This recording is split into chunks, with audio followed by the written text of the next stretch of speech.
thus far in being in time? Are there questions, observations, or whatever? I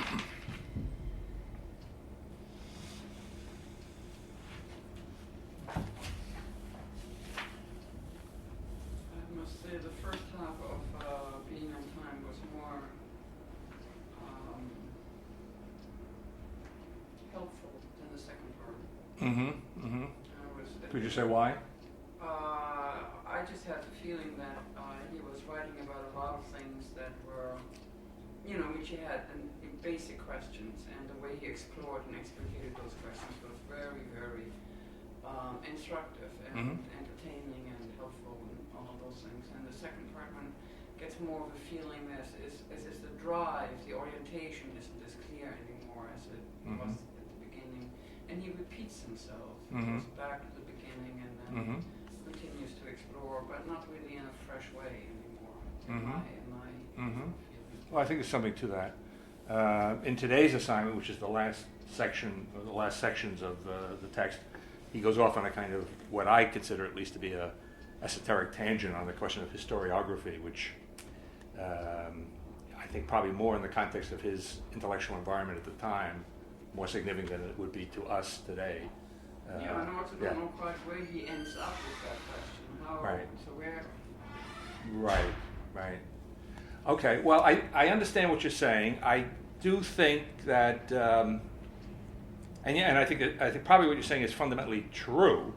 Yet I don't think that this, as it were, the second half is a complete waste of time, so to speak. In other words, I think there are things developed here that are worth noting, which he hadn't done in the first half, so to speak. For example, which I hopefully we will get to today in one form or another in the text, this whole notion of historicity as fate and Dasein as fateful, I think is a significant advance over anything he said earlier. And then that fateful Dasein becomes, in the context of its Dasein's being with others, it becomes destiny. And then he has a very interesting statement, certainly when you look at it in the context of the history of the 20th century, that destiny is worked out in the context of communication and battle. All right, so you have this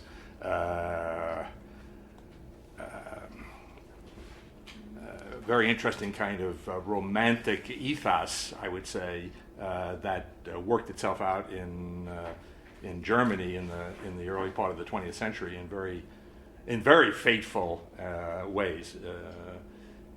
And it may give us a clue, although he doesn't spend a lot of time on that notion of battle as the arena, so to speak, of destiny.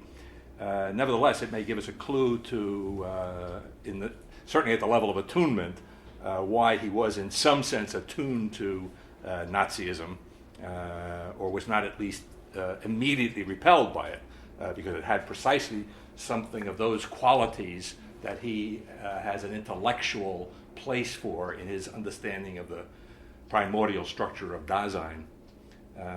So I think there are important things in the second half, although I do think there is yes, a certain freshness probably has been eclipsed in the second half.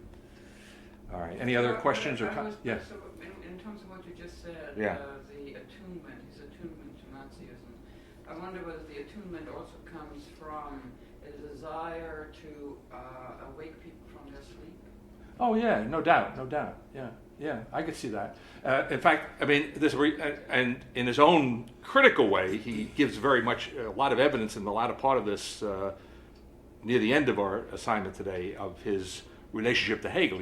That's an important thing for him to establish, even if it's a critical relationship to Hegel and a kind of, we talk about in here undermining Kierkegaard and undermining Husserl. Well, probably the guy he is most interested in undermining is Hegel, because Hegel is the most, as he puts it in today's text, the most radical expression of the vulgar understanding of time, right? Always keeping in mind for Heidegger, as opposed, this is the irony of it, as opposed to Hegel, the so-called vulgar understanding of time, right, which would correspond to living, as it were, on the ontic level, do you see, living in the kind of, in the state of falling prey, in the state of lostness, in the state of the they, and so forth. as opposed to Hegel, I think you could say in Heidegger's case, the whole point would be that although that is an inauthentic notion of temporality, it is nevertheless, inauthentic or not, it is nevertheless, I want to say, inevitable. It is the state of Dasein's understanding of temporality initially and for the most part, right? So there's no, unlike Hegel, I mean, if you want to, there are a number of ways in which, even when he's not explicitly calling attention to the fact, there are a number of ways in which Heidegger needs to be related to Hegel, in addition to the ways in which he explicitly relates himself in the text. The most important of which, I think, in today's assignment and in the latter part, and again, that's why I think it still remains very, very important, is this notion of Dasein stretching itself along between birth and death. When you read that, or at least when I read it, I cannot help but think of what I call attention to in the appendix to Faith and Philosophy, when I'm doing a rather succinct critique of Hegel. I point out there, and I may point out elsewhere, but I think probably clearly in that appendix, Hegel's notion of the absolute idea as absolute elasticity. And the absolute elasticitat of Hegel, that absolute elasticity is the absolute idea, is absolute there you could substitute to get the contrast with Heidegger. It's the infinite elasticity of the idea in Hegel, you see, whereas what Heidegger is giving us is, in Hegelian terms, in effect, the finite version of that elasticity, you see. It's the finite, the stretching along of Dasein between birth and death is the finitude of elasticity, and it corresponds to the fundamental place I put Heidegger in when we started off in Being and Time, namely that it's as if, instead of going through the dialectical process from the first moment of where being and nothing are indistinguishable in Hegel to the level of determination, and then to the level of the recuperation, the individuality, which synthesizes the indeterminate and determinate moments, right, in the third moment. It's as we said that Heidegger should be understood as not willing to go through those motions. He's not going through the motions of the dialectic, right? He stays with that, what otherwise would be in Hegel, that first moment, and insists upon the finitude of being. All right, you might say, well, in his term, the primordial finitude of being. I was going to say the original finitude of being. Its finitude, in other words, is not a result of its being subject to a negation, and therefore it's not a result of, and therefore there's no negation of that negation as there would be in Hegel, by which the finitude of being would be overcome. Right. So for Hegel, the infinitude of being, the infinite being or absolute being, is a consequence, as it were, of the double negation. In other words, it's the return of being to itself, and it's recognizing itself to be infinite, the proof of which that it goes through a process in which it cannot but discover that the limitation upon itself is really merely ideal, merely a matter of appearance, merely a moment in the process, the eternal process, if you want, of its self-discovery, and that is the substance of its self-knowledge. Then, when it has gone through that recuperative process of the dialectic.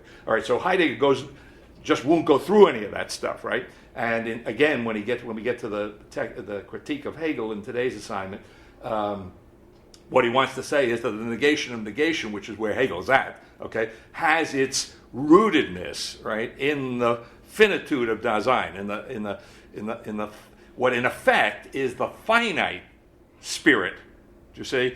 Which finite spirit is the as it were the soil in which there is the possibility of the negation of the negation which Hegel is dealing with, right? So in other words, the rootedness of Hegel's dialectic, what he wants to do is to root the possibility of Hegel's dialectic in the primordial finitude of Dasein, where Dasein becomes in effect, the finite version of Hegel's spirit, but not the finite version of the second moment of the Hegelian dialectic, you see, in which the finite spirit in Hegel has a merely a radically subordinate position. It has no truth of its own. Okay, so in Hegelian terms, all right, in Hegelian terms, and this is the Kierkegaardian, as it were, Kierkegaardian in quotes now, element in Heidegger. In Hegelian terms, what Heidegger is saying, and it becomes more and more explicit in today's assignment, what he's saying is that in Hegelian terms, what Heidegger is saying is that finite being has a truth of its own, exactly what is denied in, and it has that truth of its own so profoundly and so originally, do you see, that without the truth of finite being, there would be no possibility of the negation of the negation. There would be no possibility of understanding I want to say, the true rootedness of the not, which he discusses on page 263 and following, all right, where he gives a kind of preliminary skirmish with Hegel, right, without, I think, mentioning his name at that point. But at that point he has said, I think we did this last time, the not is not a matter of privation, it's not a matter of lack, okay, and we tried to explicate where he was coming from and where he was going in the notion that the true primordial rootedness of the not, which becomes the mechanism of the negation of the Hegelian dialectic, the notness, as it were, in its primordial meaning, is the openness. It's the emptiness, right? The nullity in the sense of the, analogously to the set theory terminology of Badiou, analogously it's the empty set in set theory, right? So it's the emptiness of Dasein, which has a positive, as he said in the text, which has a positive, how shall I say, a positive valence, a positive meaning as the openness in terms of which Dasein has the potentiality to be itself. Right? Okay, so I got a little ahead of myself in that respect, but to go back into the text somewhere around, we had gotten into the early 300s of our text, and I think we can probably pick it up around, I think we got it around 30. We had noted on page 302, by the way, and beginning on probably on 301 and following, the just kind of lining up the Heideggerian notions of existence with the future. Now, the future in the primordial sense, right? Not the future in the, although the vulgar sense of future, past, present, and future is rooted in the futural constitution of Dasein as existence, right? The essence of Dasein is existence, which means being that being for whom its being itself is a concern, right? And that in turn is just another positive. That's another positive way of speaking about the structure of the nullity of Dasein in that positive sense as the potentiality to be itself. And then the second moment, so to speak, if that's the right term here in the Heideggerian landscape, facticity. Facticity is the equivalent of being of the experience of thrownness, of being in the world ahead of oneself, having been, being in the world, having been. All right. So, as it were, again, with perhaps cautiously with quotation marks, being in the world with a past, right? Having that past as a constitutional element of one's being there.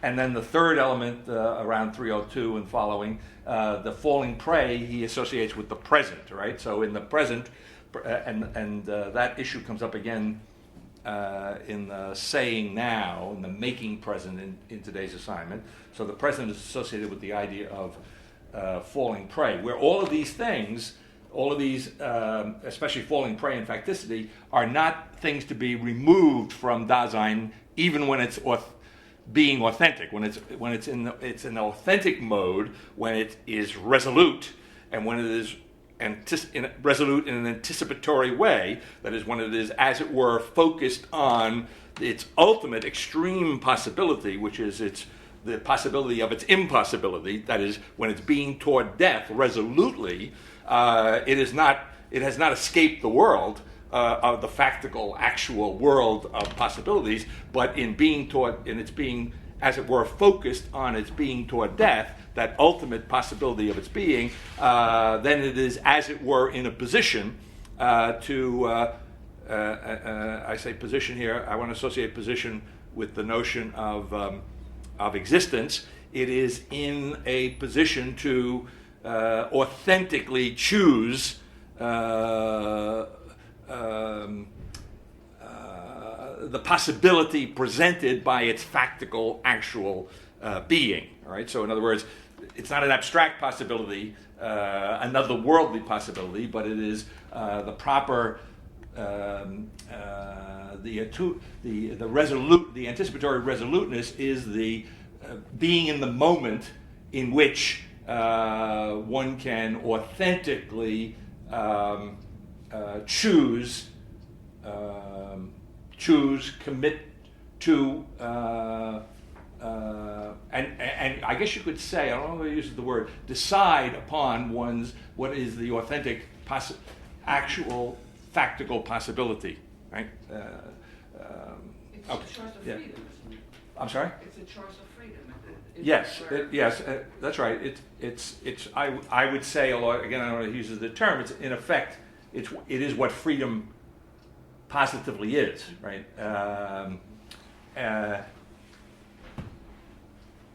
And so you would only want to add to that, in keeping with everything else I said generally about his relationship to Hegel, it's a finite freedom which anticipates Sartre runs with this, okay, with this idea of the finite freedom of the pour soi, of the for itself in Sartre's terms, right? So the finite freedom of the authentic selfhood that Dasein is, right?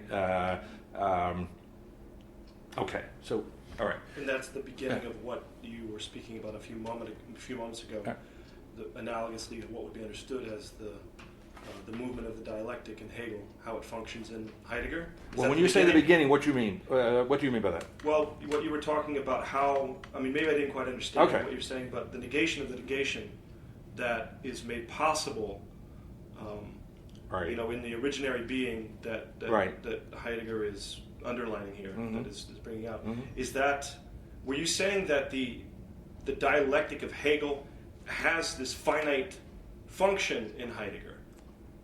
That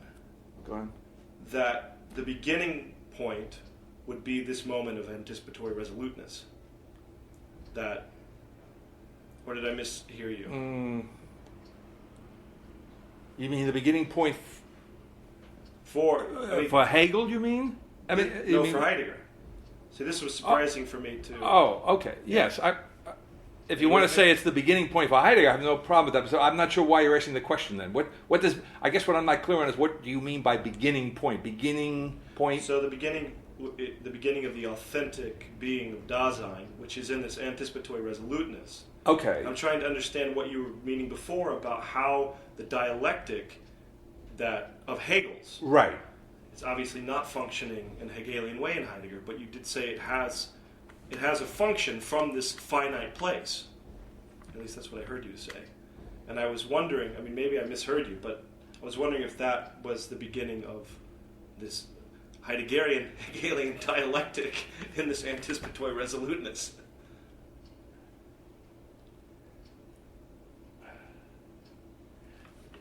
Let me try this and see if this helps.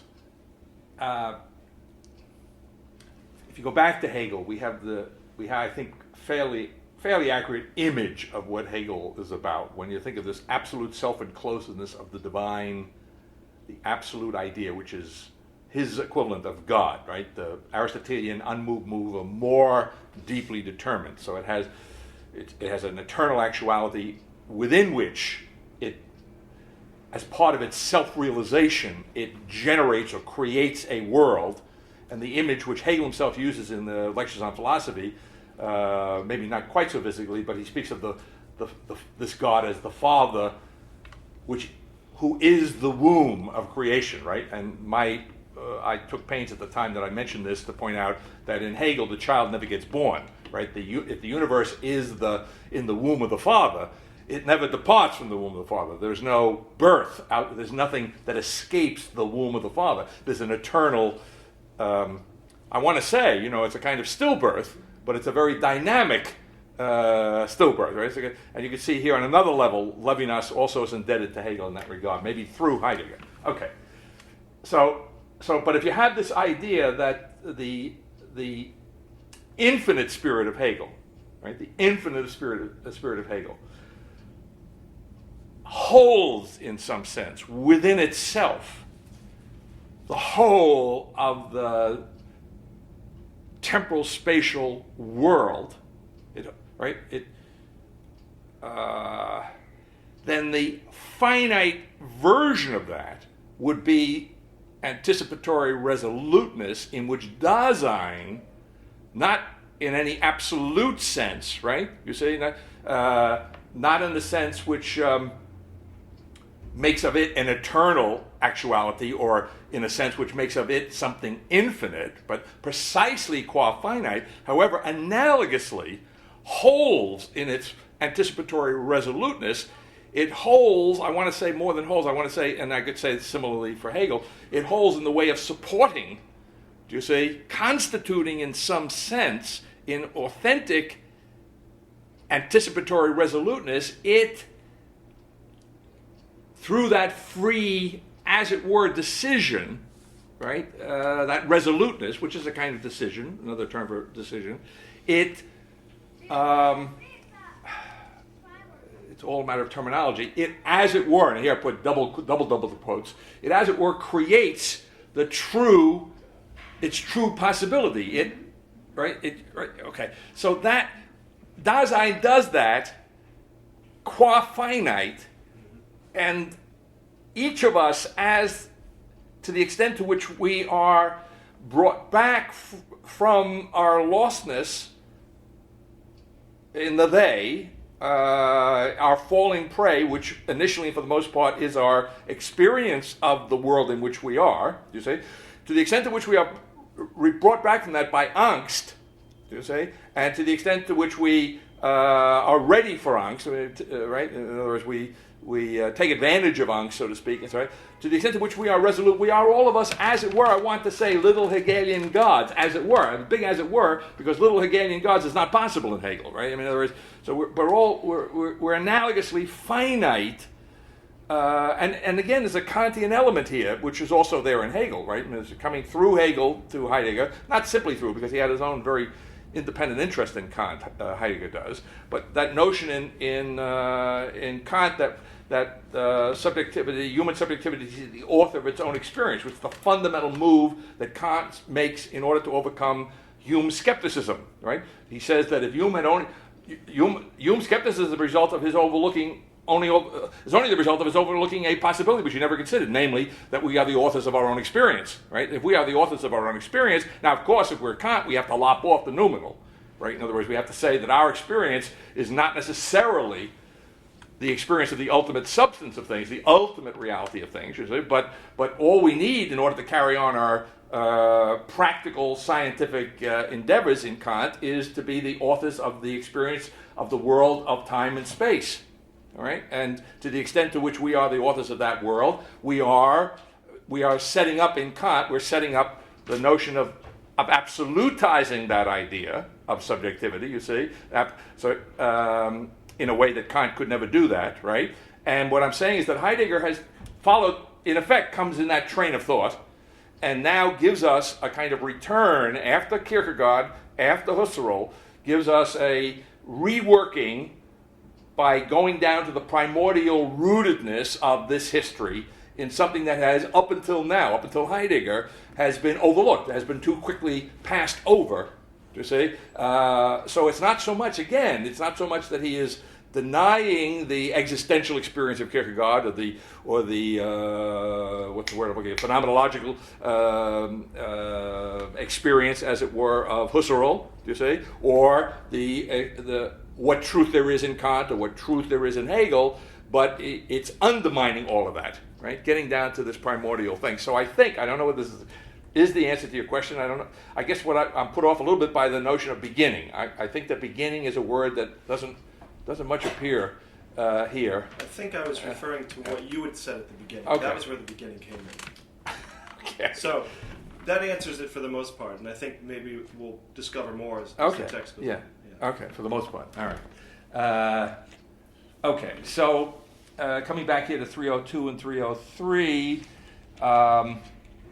and on 303, I think I pointed out last time, but just to reiterate it because it's relevant to today's assignment too. Care on page 303 in that first beginning paragraph on 303. Care is being toward death. So he's already defined anticipation as being toward death. Care and anticipation, therefore, in this respect at least, are interchangeable terms. All right, and then let's take a look at 307 and following. He begins to explore this notion of the historicity of Dasein. And the historicity of Dasein, on 305, he says in the middle paragraph, about slightly less than 2/3, maybe 60% of the way down, middle paragraph on 305, that temporality reveals itself as the historicity of Dasein. Elsewhere, he'll say that the historicity is rooted in Dasein's temporality.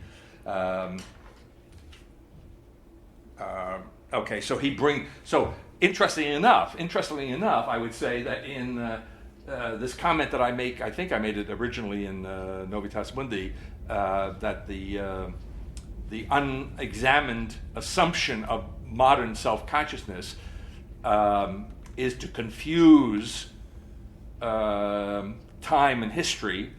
And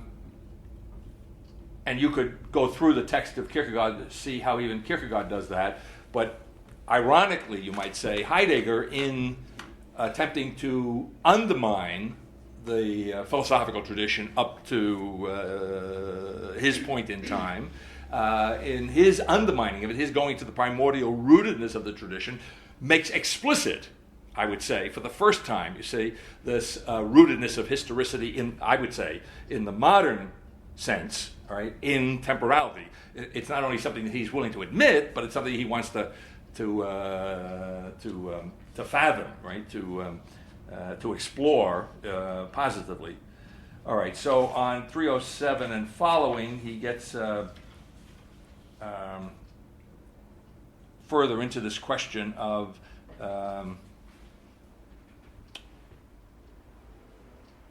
temporality, and on 307 and following, he makes the we have another little trinity of understanding, attunement. I think we mentioned this last time. We jumped ahead to this last time, as I recall, okay? So if I can find, I can find it here on page 309. He does it a couple of times on these pages here, but it's very straightforwardly placed on page 309 at the end of the top paragraph on 309. The actual temporal constitution of these phenomena always leads back to that one temporality that holds within itself the possible structural unity of understanding, attunement, entanglement, and discourse. All right. So up until this point in the text, as I think I pointed out last time, he generally lines up understanding and attunement, which would correspond, roughly speaking, in Kant to Kant's understanding of concept and sensible intuition. Okay. And he couples those two generally up until now with discourse, but now he throws in entanglement, all right, into the mix. So we get a kind of foursome here, in which entanglement is so. If I go back to page 302, where I say we have a trinity of existence, facticity, and falling prey. Or the future, the past, and the present in the primordial sense, understood in the primordial sense now, right? So analogously then, that existence of Dasein corresponds to its understanding. If we go back to the early part of the text, it's where he talks about Dasein has this pre-conceptual understanding of being. Do you see? Just by the virtue of the fact that it exists. All right? By the way, by virtue of the fact that it exists in this very specifically heavy sense of Heidegger, not in an abstract sense exists, right? But exists as the being that for whom its being itself is a matter of concern, right? By virtue of its very existence, it has a preconceptual understanding of being, right? Okay. So, and then attunement you would line up with facticity in the discussion on page 302 and following, right? And what is the preeminent form of attunement was angst, you see? And angst arises from on the condition of thrownness, right? Of finding oneself ahead of oneself, being already there, we might say. I mean, in being there, being already there, ahead of oneself, and having a potentiality, which I would say in the moment of angst, pure angst, is precisely undefined, right? It's a potentiality which again reflects it. I mean, this is all positive, right? You have to understand, angst is good, okay? But the thing is good, and what makes it still angst is that it is this nothing, right? It's this kind of state of pure potentiality in a certain sense, right? It's very intimately related to the notion of guilt, as again the guilt is Dasein's being the null ground of its nullity. Okay, so the nothing. Or the nothingness, if you want, has been thoroughly thoroughly absorbed into, or understood to be thoroughly constitutionally of the very essence, namely the existence of the very essence of Dasein, right? To exist, to be the being which is concerned with its being itself. Why would you be concerned with being itself if you simply were being the being that you are, right? So it's that you are not. The negative, you see, that you are not, but that you have the potentiality, right? You are not what you are potentially, right? That's the guilt. That's the source of anxiety, or the form of anxiety. So that all of this nothingness now takes on this positive connotation, as we would expect it to when we begin and end, so to speak. I think that's a nice pun in the context of Heidegger's, especially today, where Dasein is between the beginning and the end. It's between birth and death, right? I was about to say all of this nothing which pervades not only the world, because the world really can't see, the world here is not any abstract world, right? So we pointed out earlier that the world is nothing. He literally says that earlier on in the text, right? He doesn't emphasize it so much, but it's there. It's understood that the world is nothing, in the same sense now that Dasein is nothing. Okay, in that sense, where the nothingness of the world, the nothingness of Dasein, which in Hegel, you see, would be the proof, positive, that the world has no truth of its own. Do you see that? The world in Hegel only has the truth, what truth it has by virtue of the fact that it is the occasion, the moment for in the process of the realization of the absolute idea. Do you see? But here the world has a truth of its own, but it doesn't have the truth of its own at the expense of its nullity, and Dasein, finite being there, doesn't have truth of its own at the expense of its finitude, you see, but precisely insofar as it is finite, it has, right? I mean, that's really giving Hegel a hard time. You follow what I'm saying? Okay. On the other hand, as I don't really deal with this head on like this as we're doing here, because we weren't doing Heidegger. I wasn't doing Heidegger in Faith and Philosophy. But if you go back to Faith and Philosophy, you see that you can see the setup for what's going on here. There is what I point out in Faith and Philosophy is that the first major move that Hegel makes vis-a-vis Descartes is to deny the not-nothing in Descartes, where for Descartes, finite being was, I want to say, if Heidegger will finite being in Descartes is real, okay? Now, of course, realist doesn't cut it with Heidegger, right? But you understand the context. Finite being is real, and it's not something to be superseded. And Hegel wants to deny immediately that positive connotation of not being nothing. You see, it has a positive connotation in Descartes, which is immediately lost in Hegel. I mean, profoundly and deeply denied. But I think I point out, in effect, in Kierkegaard, because he's a Hegelian, what I say in effect in Faith and Philosophy is that Kierkegaard, in a way, goes back to Descartes and takes the not-nothing, the finite being of Descartes, he takes it,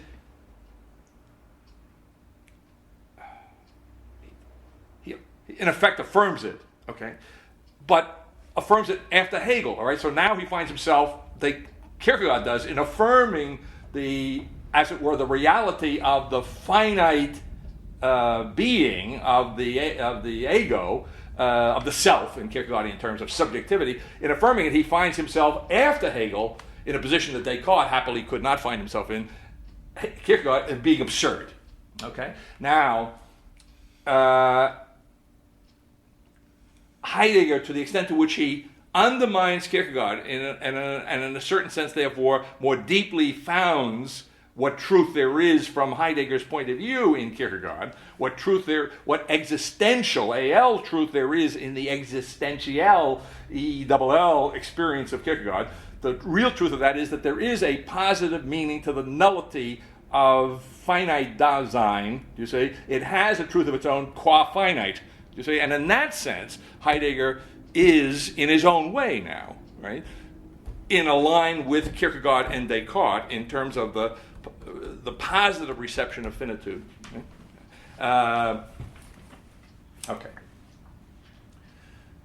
How do we do that? Okay, so we were around 3, 7, or 8. Okay, so I was saying, on page 309. So understanding attunement, entanglement now coming in the place of falling prey, the present, all right? So insofar as Dasein is initially and for the most part subject to entanglement, that entanglement takes the form, qua entanglement, of being in the present and making things present. Okay, and then the fourth.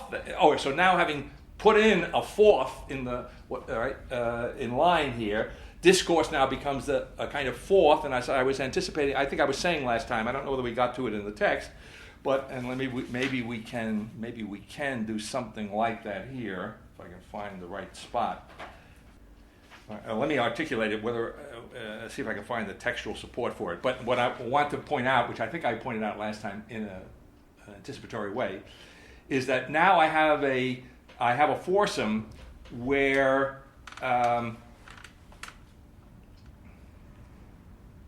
discourse. As the fourth element, all right, I think I've made the analogy to the logic of real trinary logic, where you go especially in the ethical box, the four-dimensional box of the ethic of simplicity. The order there is 0, unum, 1, which gets you the level of act, right, doing the right thing in ethical terms. All right, well, that would correspond. Now, of course, it has a totally different connotation in the thinking now occurring, but I'm just showing you the formal analog.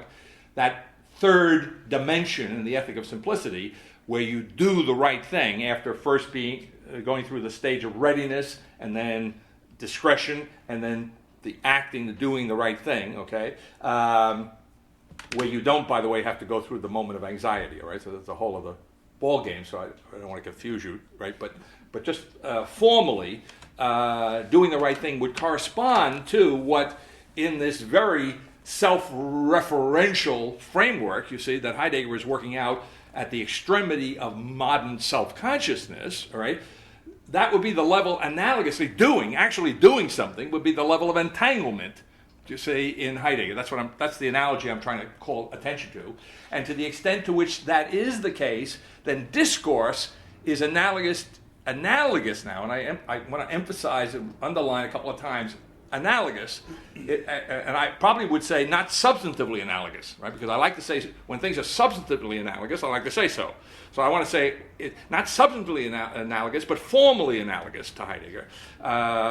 This notion of discourse is formally, if not substantively, analogous to the notion of creation in the ethic of simplicity, the fourth dimension, which, logically speaking, is another one. You see, it's that one which is foundationally equated logically with 0, unum, and 1. but nevertheless I make a distinction between the one which is third in order and the one which, as one, just one is one, can't be distinguished exactly from the third, but nevertheless is. Okay, but there's something analogously going on formally here in Heidegger, right? Discourse has something of the analogous, formally analogous to the comprehensiveness of the fourth dimensional one in the Ethic of Simplicity. All right, and it corresponds in today's assignment, I think, to the notion of the worldly, which is going to be appended on to the analogous trinity. We're going to have another foursome come up later on in today's assignment, and so I just want to anticipate that discourse in Heidegger has that kind of fourth-like role, that I want to say quasi-comprehensive role,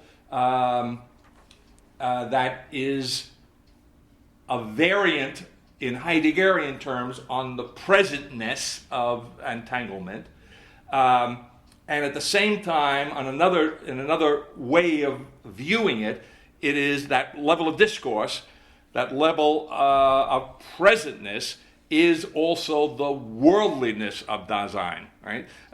You might say it's precisely the being in the world. Right? I mean, he likes to say that Dasein is being in the world ahead of itself. Right? But the ahead of itself suggests what? It suggests a past, which immediately you might say suggests the future.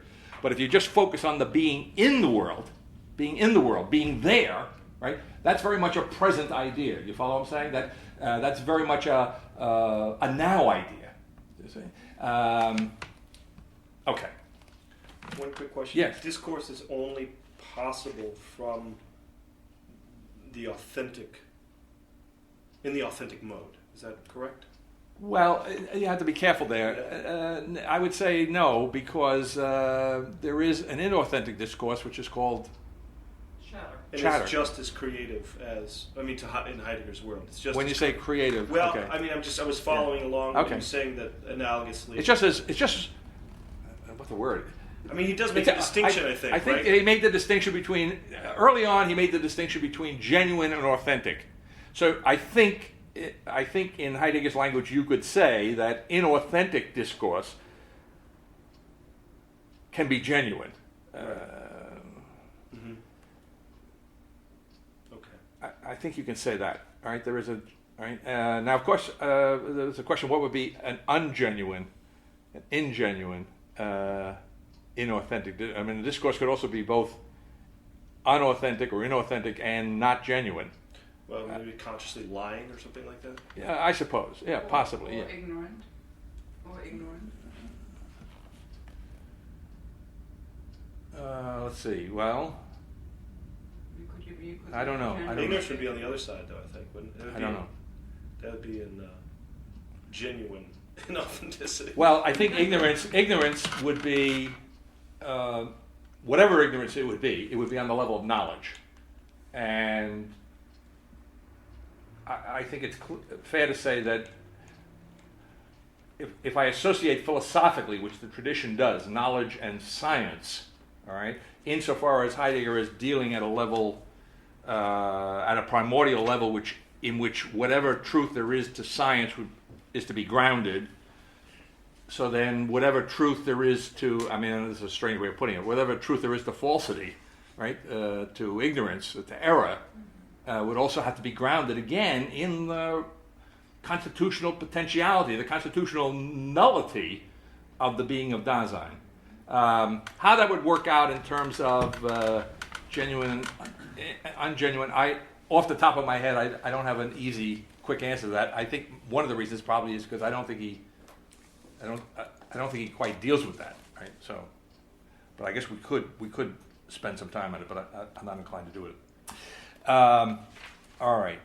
On page... Could I ask you Sure. a question? Could you say something about the ecstasies of temporality? I mean, that may throw you off right now. No, it doesn't really. In Spend fact, a lot of time. no, I don't think But it I does. don't quite understand what the ecstasies of temporality are. Okay. Now, do you have a particular place in the text? Because I see one we're coming to. On 302. Back on but 302? It comes up so often. Oh, yeah, it does. That's why I was wondering if you had a particular... well, on page 302... In the middle of the second paragraph, he says. Yeah, so in the middle paragraph, I think, right? Right. He says, future having been and present show the phenomenal character toward itself, back to letting something be encountered. The phenomenon toward, to, together with, reveal temporality as the eschaton par excellence. All right, in other words, the ecstasies or the ecstasies of temporality. Or temporality is the being ecstatic. That's what he's saying, par excellence, so what it means to be ecstatic. Now, the modes or the forms of being ecstatic have to do with take the forms of being toward, to, together with. In other words, ecstatic is it goes to this notion which he elsewhere deals with, I think, at some length again. He's done it earlier in the text and again in today's assignment when he speaks of Dasein making room, spatializing, de-distancing as bringing near. All of this roominess, all right, in the broadest sense of the word, all of this openness, which is constitutive of the very nature of Dasein, if I can put it that way, all right, takes the form, always takes the form, one or another of the forms of having been, being present, or not yet being. All right. So in other words, I think this is the answer to your question. So, but if it isn't, you let me know.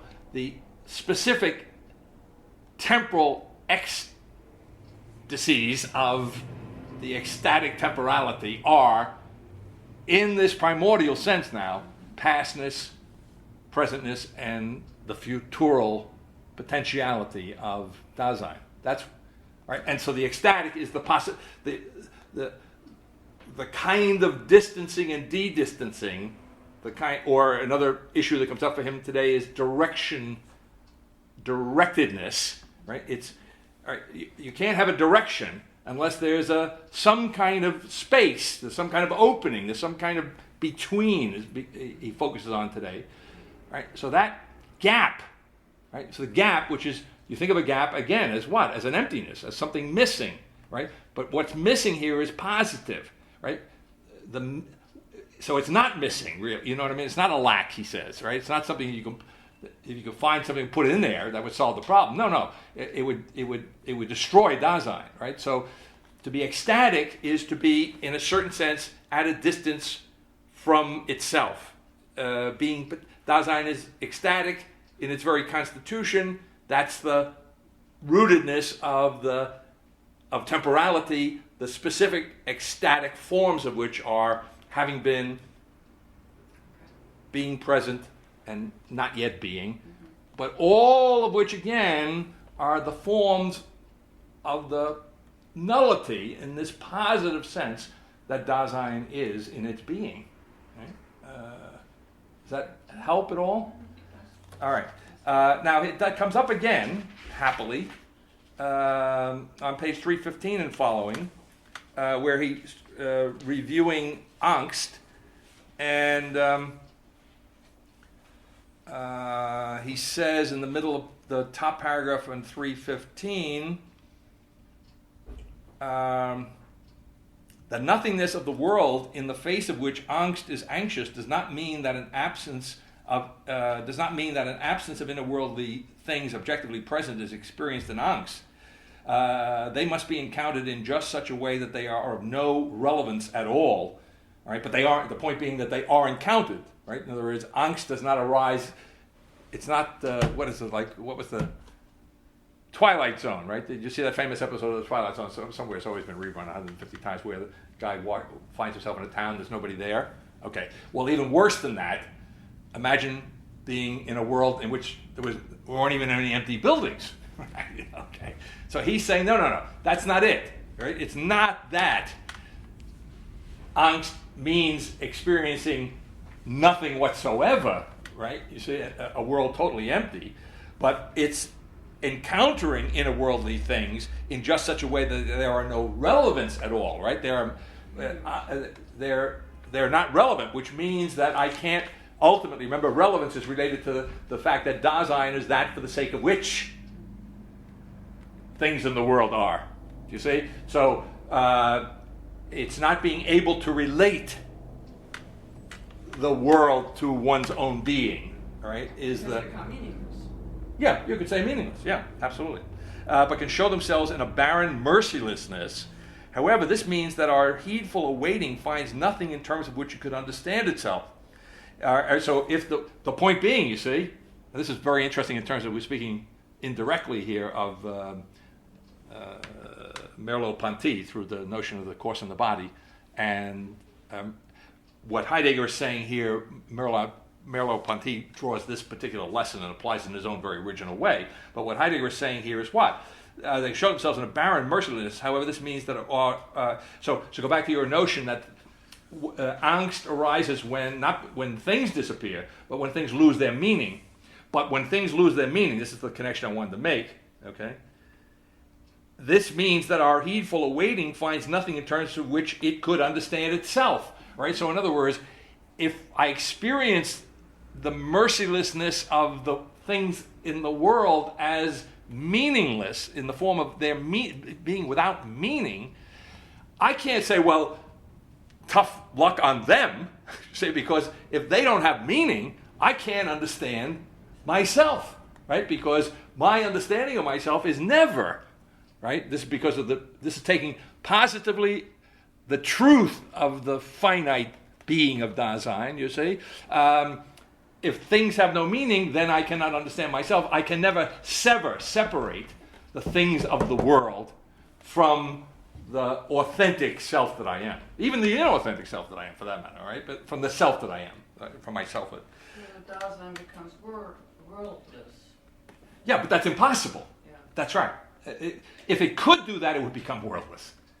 If it could separate itself, if it could be indifferent to the meaninglessness of things, you could say that in effect it would be as if it were separating itself from the world, saying, okay, the world is meaningless, but I survive. No. If the world is meaningless, this threatens the very core of my being. Or say, I can never be without a world. By definition, to be Dasein is to be there, is to be in the world. That's it. Okay? So the world is meaningless. That's angst, all right. To experience angst is to experience the meaninglessness of things, but the real root of that, which he's trying to drive home in many different ways, is to experience the meaninglessness of things is angst. What I'm anxious about then is my own being. I also have the feeling angst is almost too soft a word. The situation that's being described would be more like feeling terror. Okay. But maybe yes. Maybe terror is seen more as something that comes. Depends. I think it becomes a little bit of a semantic problem. Yeah. I mean, I think we could imagine terror as certainly in English. I don't know how it would work in German. The thing that occurs to me when you raise that possibility is that he does distinguish fear and angst, whereas fear is related to a ontic level of reality, right? So I fear something that will be harmful to me, or I fear harm as a result of, let's say, the absence of something, right? But here, my only response, my technical caution would be, okay, if you mean by terror something other than heightened fear, so in other words, the terrorist, I'm afraid of the terrorist because we have a war on terror because we're fighting what? The danger. That's my point. We're fighting what angst is generalized. It doesn't have an object. Terror also doesn't, in a sense, have an object because it's like, where are they? Yeah, but they're there. Okay. They're there. They're lurking. See. I'm taking it far as. Yeah. So I think, as we've explored this, at least provisionally, I would stick with the angst because that's what he means. He means no. How would I want to say? No basis. There's no basis for being afraid. In terrorism, there is a basis. Even though I can't see where the enemy is exactly, I know that there's a reason because the the Twin Towers went down. I mean, I know that this is a real threat, you see. So a real threat, and real for Heidegger means antic. It's a real threat. But angst, there's no real threat. Technically speaking, there's no real threat. Okay. Okay. So where were we? However, this means that our heedful awaiting finds nothing in terms of which it could understand itself. It grasps at the nothingness of the world. All right, see, that's it's the nothingness of the world. It's a kind of the total nothingness. It's not any particular threat, right? Which is maybe redundant. It's not any particular that's the cause of angst. That is, it's not any threat, to say. But thrust toward the world, understanding is brought by angst to being in the world as such.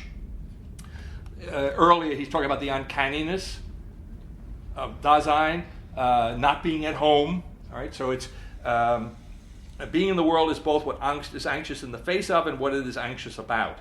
Being anxious in the face of neither has the nature of an expectation nor an awaiting at all. That in the face of which one has angst is, after all, already there. It is Dasein itself. And that's very close to the Sartre's notion, which he develops out of this, of the notion of angoisse, I guess, right? Anguish as the for itself's experience of its own freedom. It's the pure freedom, it's the pure nothingness of consciousness as Sartre develops it. Analogous to, I would say in this sense, substantively analogous to Heidegger. Sartre's notion of consciousness is that pure freedom is the source of the anxiety in Sartre. All right, so that's analogous to what's going on in Heidegger, although, as we've pointed out before, Heidegger has recaptured this Heideggerian analysis of angst. He has recaptured it for the level of consciousness per se, and he's been able to do that because, unlike, I think we pointed out, unlike Heidegger, he gets beyond the ego consciousness. Heidegger gets beyond ego consciousness by undermining it, right?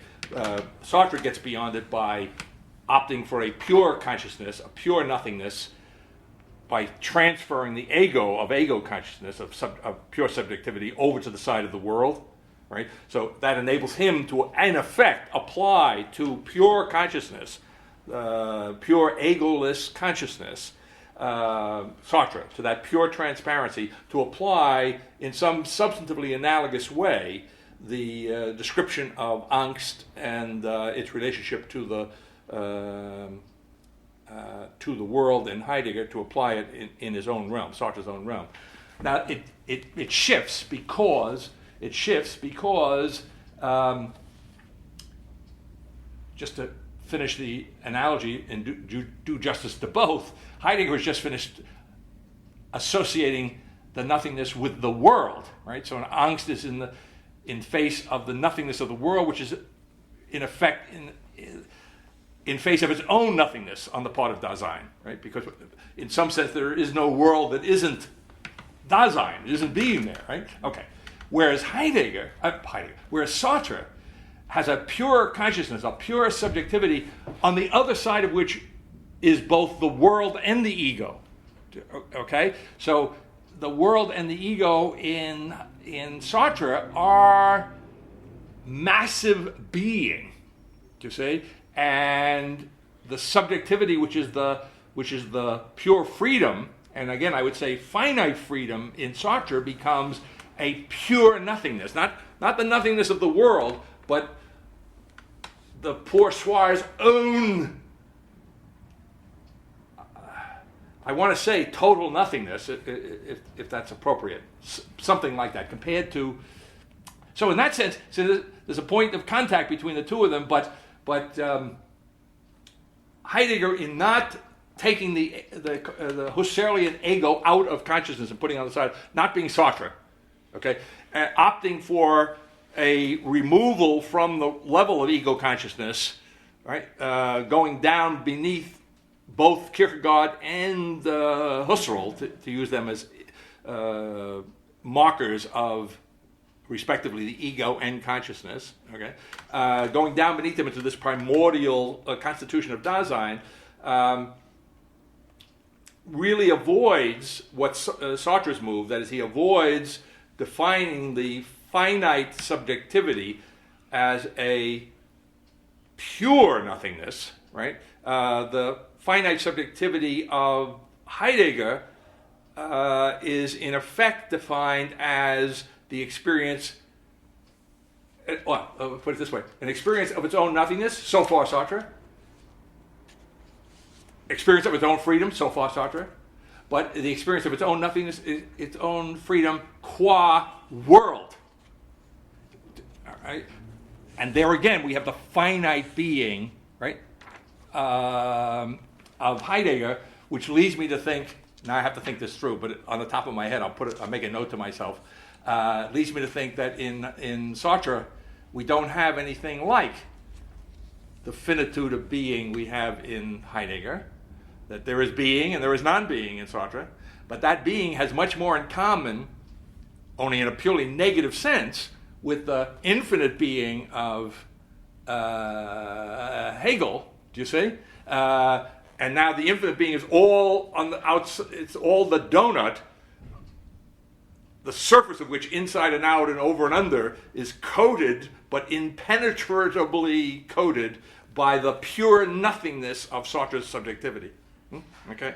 So when I say that the nothingness of subjectivity in Heidegger and Sartre is analogous, substantively analogous, up to a point, the point at which Heidegger's experience, finite subjectivity's experience of its own finitude or own nothingness is in and as the world, right? Whereas it's in and as the impenetrability of the world to Sartre.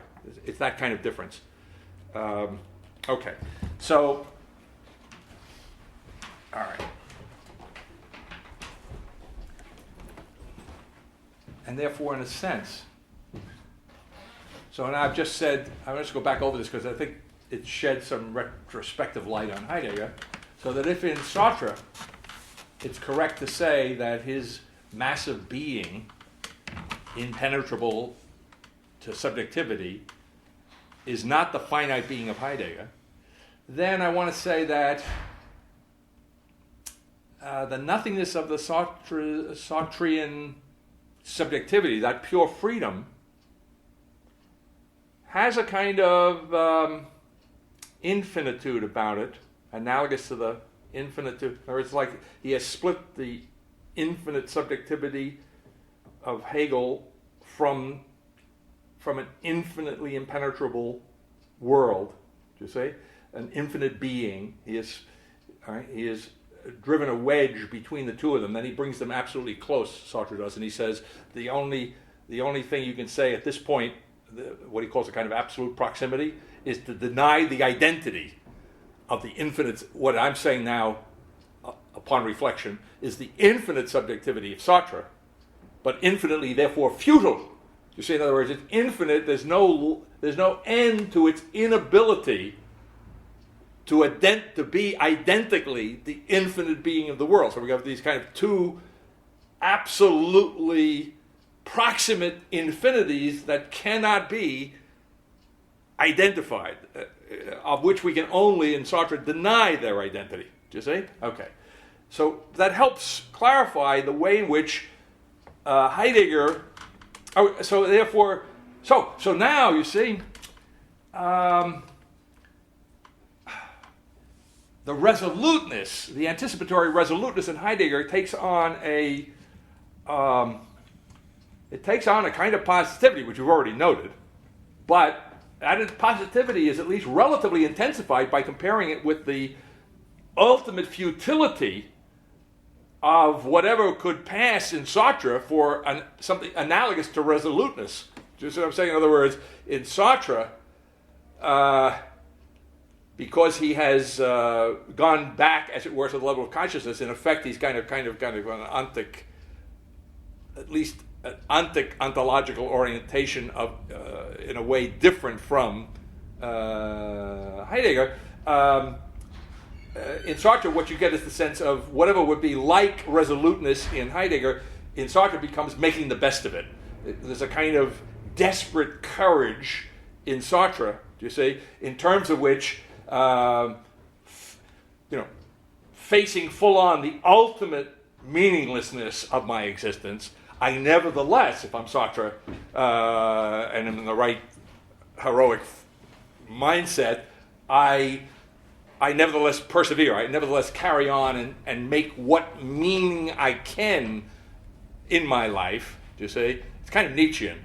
Of course, they're all a little Nietzschean in different ways, right? But this reminds me in Sartre of Nietzsche, right? So I take the small piece of fatality that I have, and I try and create some meaning in my own backyard. I mean, that's kind of Nietzschean. That's the best he can do. And Sartre is in that same vein, right? Whereas there's something a little more positive, strange to say, in Heidegger, right? That, in other words, the resoluteness here is not a notion of an ultimate meaninglessness. I mean, it's not in the face of a kind of ultimate futility. You see, there is a sense that this is the positive, this is the calling, this is the demand that Dasein places upon itself in its wanting to have a conscience. You see, but that it's constitutionally structured so that responding, I want to say constructively to angst, right? It resolutely anticipates its death. It resolutely anticipates its impossibility. And in that context, in the moment, it chooses, do you see, discarding all the, as he says, I think in today's assignment, all the, or the last half of the last assignment, I forget how he exactly phrases it, but all the inauthentic and unreal possibilities. You see, it chooses a possibility in keeping with its constitution, its fundamental constitution as potentiality to be itself. Right. So you don't get the sense. I don't think in Heidegger of the meaninglessness, the futility that you find in Sartre, and I think that's the reason why. In other words, there is it reminds me of the Greeks, and I think Heidegger would be aware of this. Heidegger resurrects in going back to the beginning of Greek philosophy, the beginning of Western philosophy. He resurrects where I was reading this.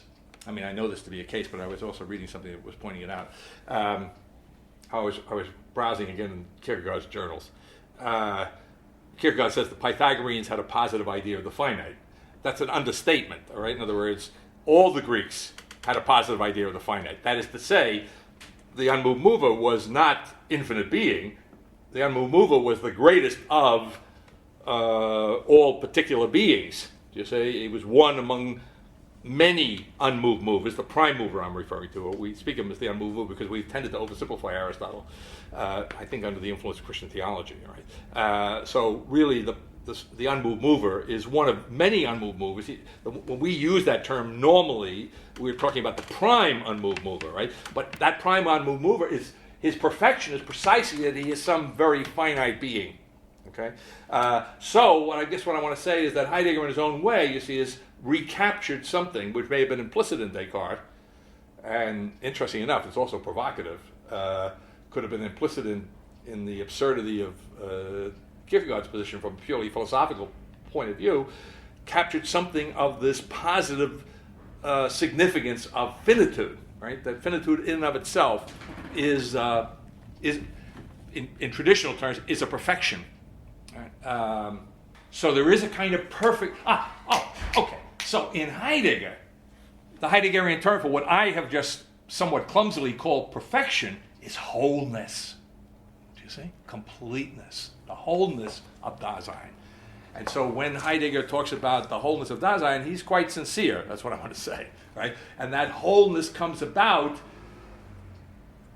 in being toward death. Do you see?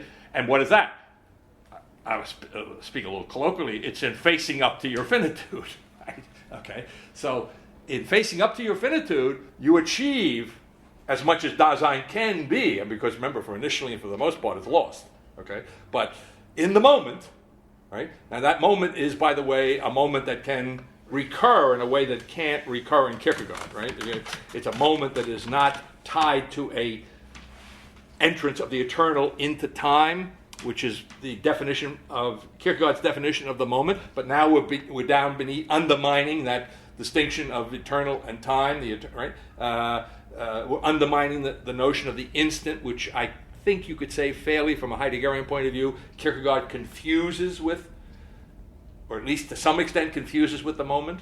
Okay, so now we have what? We have the fundamental historical structure of Dasein, which is rooted in, which in some sense is its temporality. All right, and that historical structure allows for the recurrence of the moment. You see, out of the very constitution. It's a possibility, in other words, of the very constitution of Dasein. So we don't need a God coming in from left field, you see, as we have in the philosophical fragments of Kierkegaard. Okay. All right, now let's see here. 320, well, let's see, more nice. Well, let me finish a little bit on it. The bottom of page 315, 3 lines up. On the contrary, Angst brings one back to thrownness as something to be possibly retrieved. And thus it also reveals the possibility of an authentic potentiality of being that must, as something futural, in retrieving, come back to the throne there, bringing before the possibility of retrieval is the specific ecstatic mode of attunement of having been that constitutes angst. What you have here is, it's tough, the language is tough, but in other words, the ecstatic temporality of Dasein is such that it manifests itself in, fundamentally at least, in the modes of having been, being present, of being not yet, okay? But no one of these things, because they are ecstatic modes of the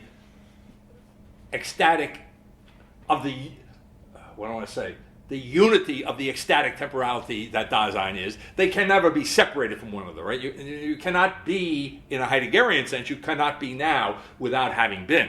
Right? You cannot be present without a past, you see? And you can't be present with a past without a potentiality to be, right? Without not yet being all that you can be. Well, that sounds terrible.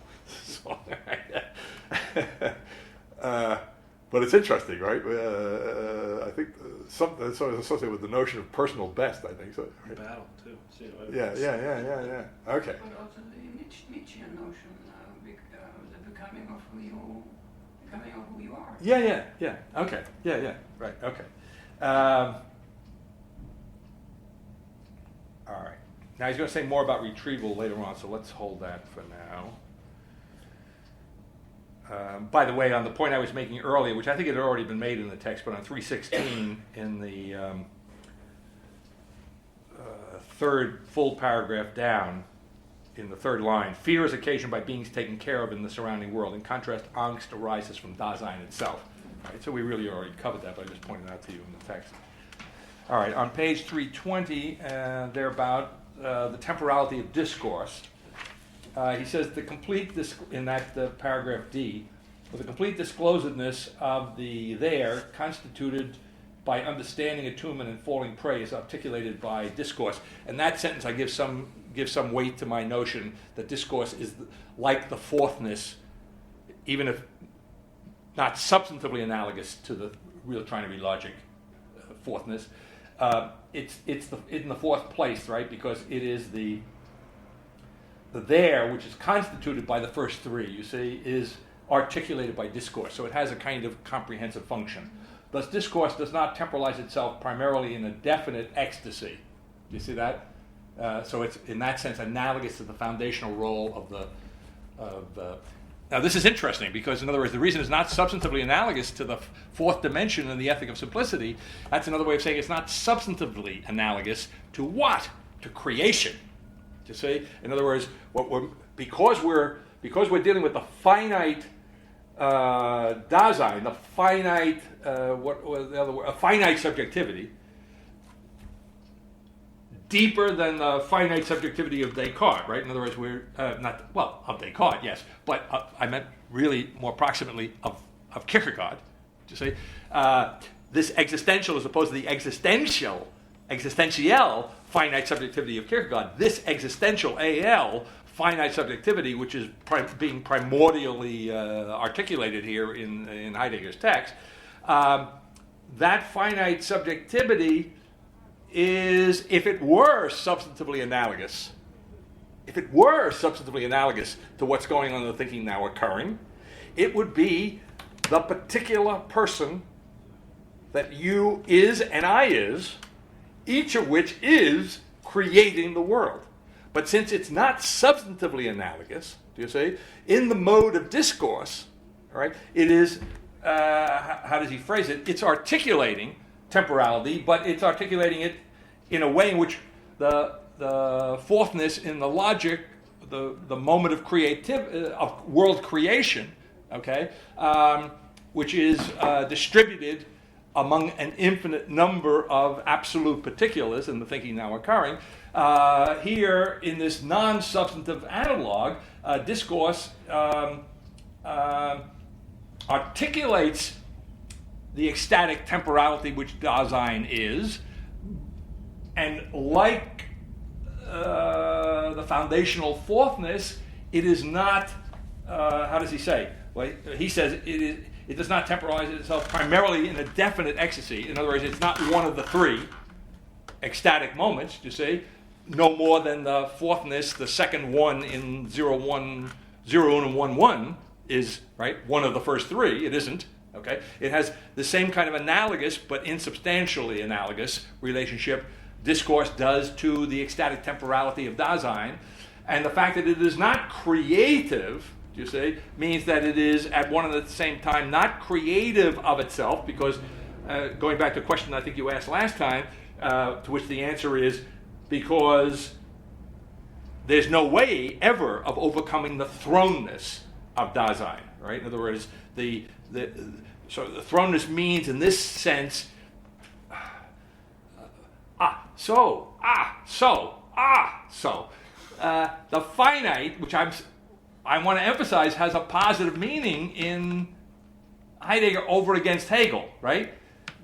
Nevertheless, this is the great thing. I mean, I like it. And this is the condition of the dialectic, right? Nevertheless, the positive meaning of finite Dasein is its being limited. Right? In other words, it's constitutional negativity, I want to say, it's constitutional nullity, right? In other words,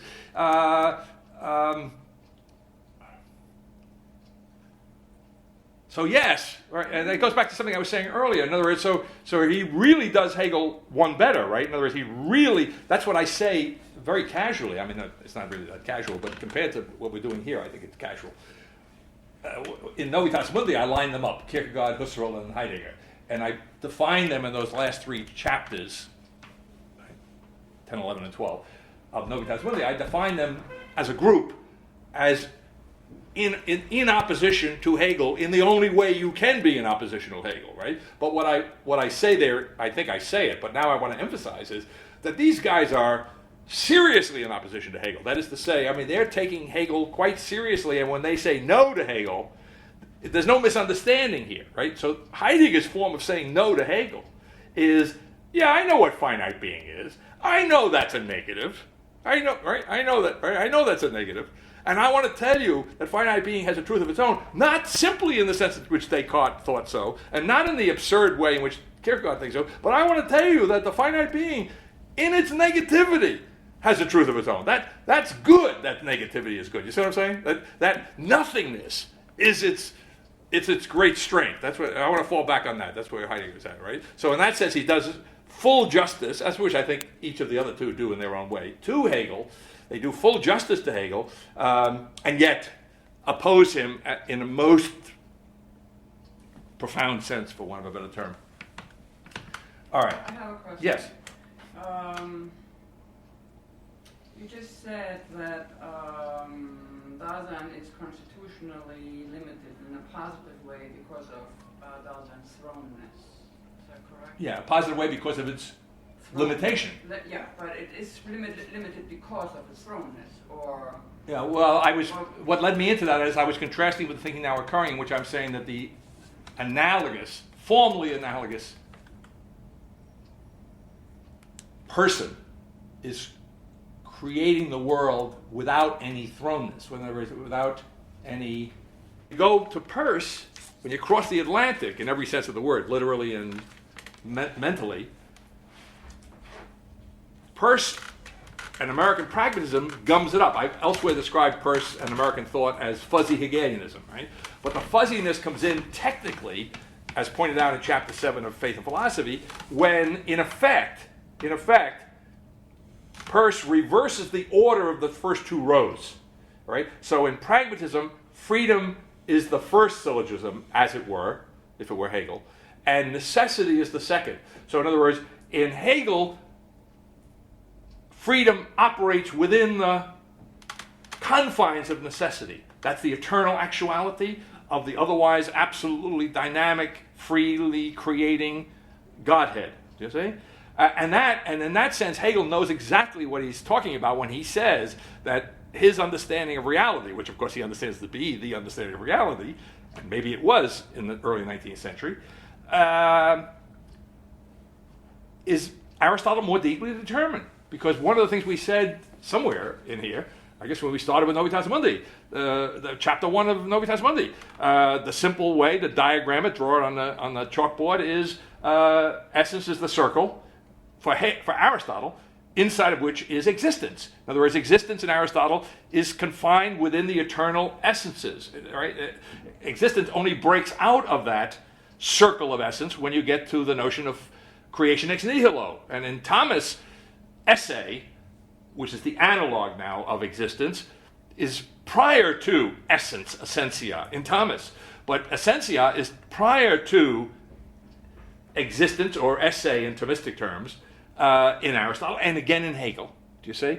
And so too in Heidegger. And the analog of the priority of essence to existence in Heidegger is the priority of thrownness to freedom. Do you see? It's being in the world already there.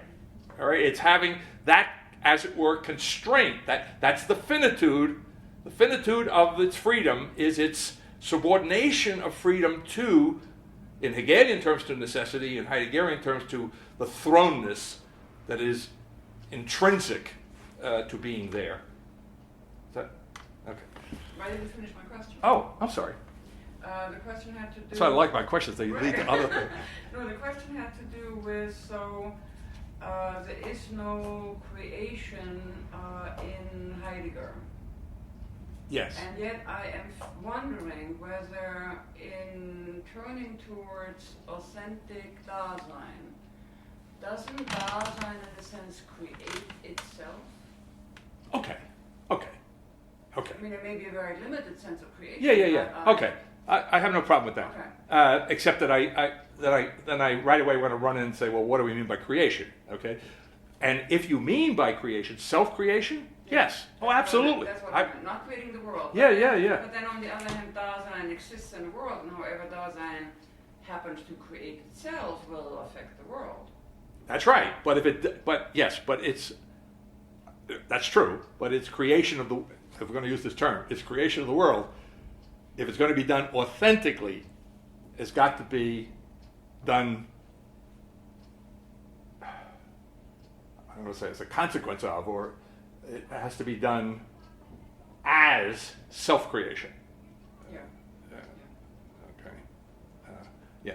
So, and that's, okay, that's fine. And therefore, he does not depart.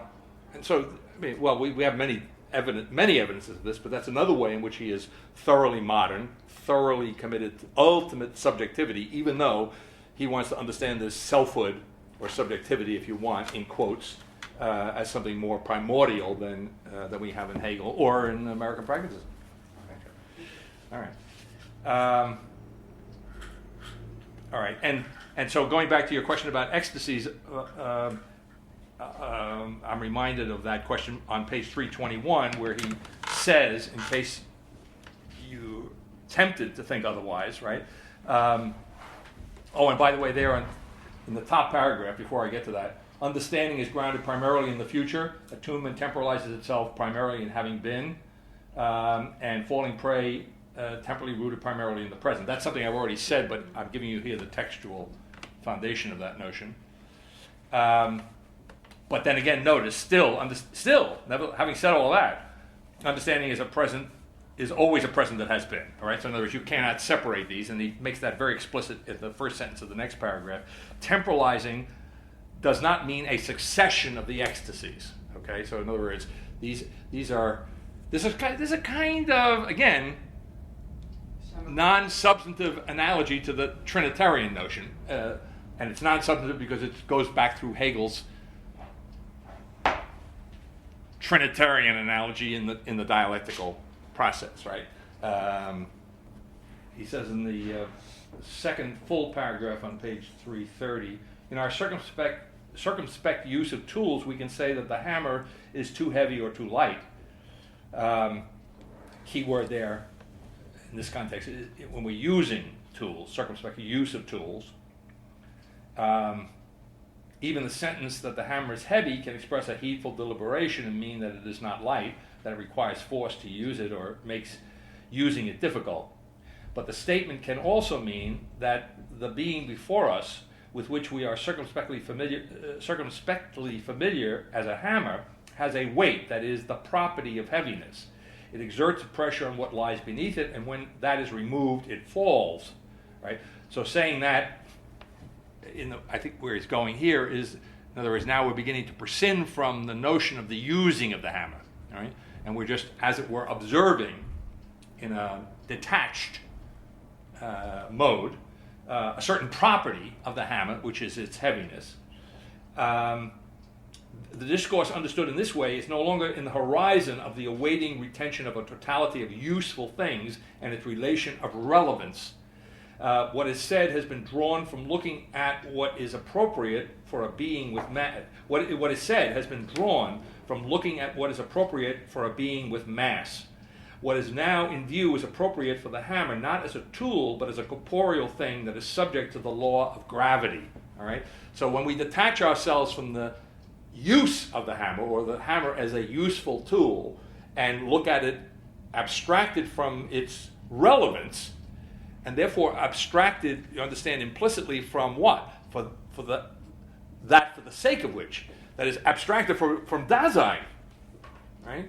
As something in the world, abstracted from its relationship to Dasein, and I think you could say from Dasein's relationship to itself, and therefore, you see, we're now in the realm of science, which has to be, for Heidegger, ultimately has to be understood as a kind of too quick passing over the primordial constitution of Dasein, right? But nevertheless, we do this, and so in other words, the scientific attitude, just as he says later on that Hegel is, what does he say? The most radical form of the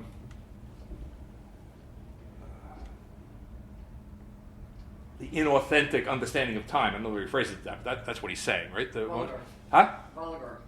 Vulgar understanding of time. Yeah. Okay. Yeah. Right. Exactly. Okay. So analogously, the scientific attitude, to the extent to which it passes over the authentic relationship of Dasein to inner worldly beings, which authentic relationship requires that its relationship to inner worldly beings be understood in the context of that for the sake of which Dasein is, right? In terms of relevance, that abstract quality of science, while it is real, right? It's dealing with reality. We have to say, if we're Heidegger, that reality is not the ultimate truth of Dasein, or the ultimate truth of the world in which Dasein finds itself, or the worldliness of Dasein. Although the latter is the possibility of science, right? It is the possibility of this abstraction. But the point is that it science is subsequent to the primordial constitution of Dasein, which is, as he says in a slightly different context later on today, it's prior. All right.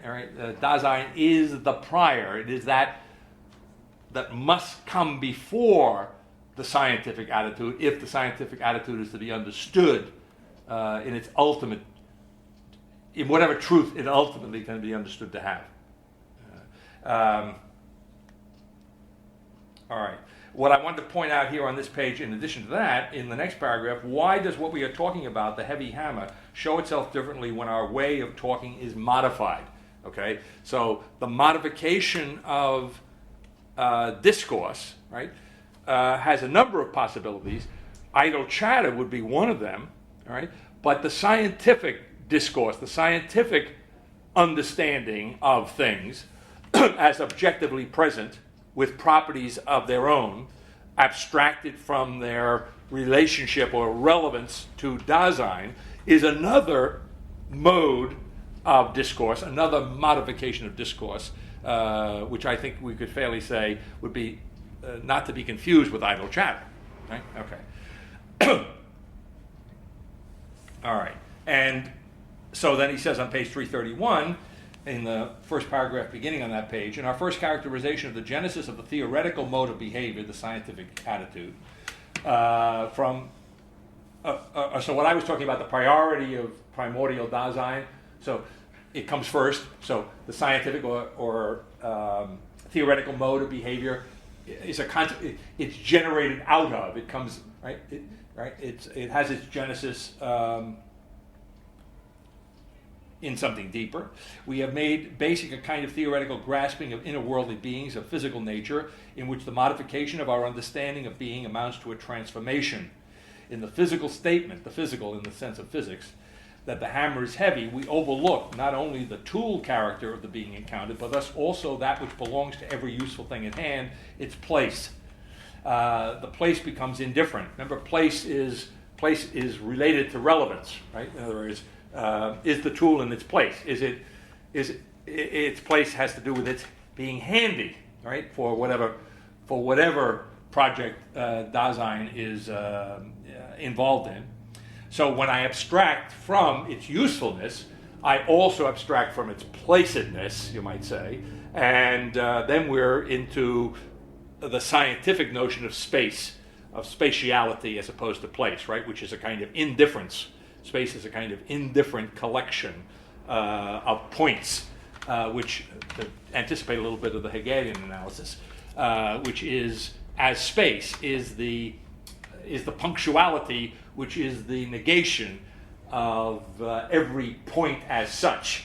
Okay, so space is that. Space, you might say, space is in some sense the truth of the point. And the truth of space is time in Hegel. All right.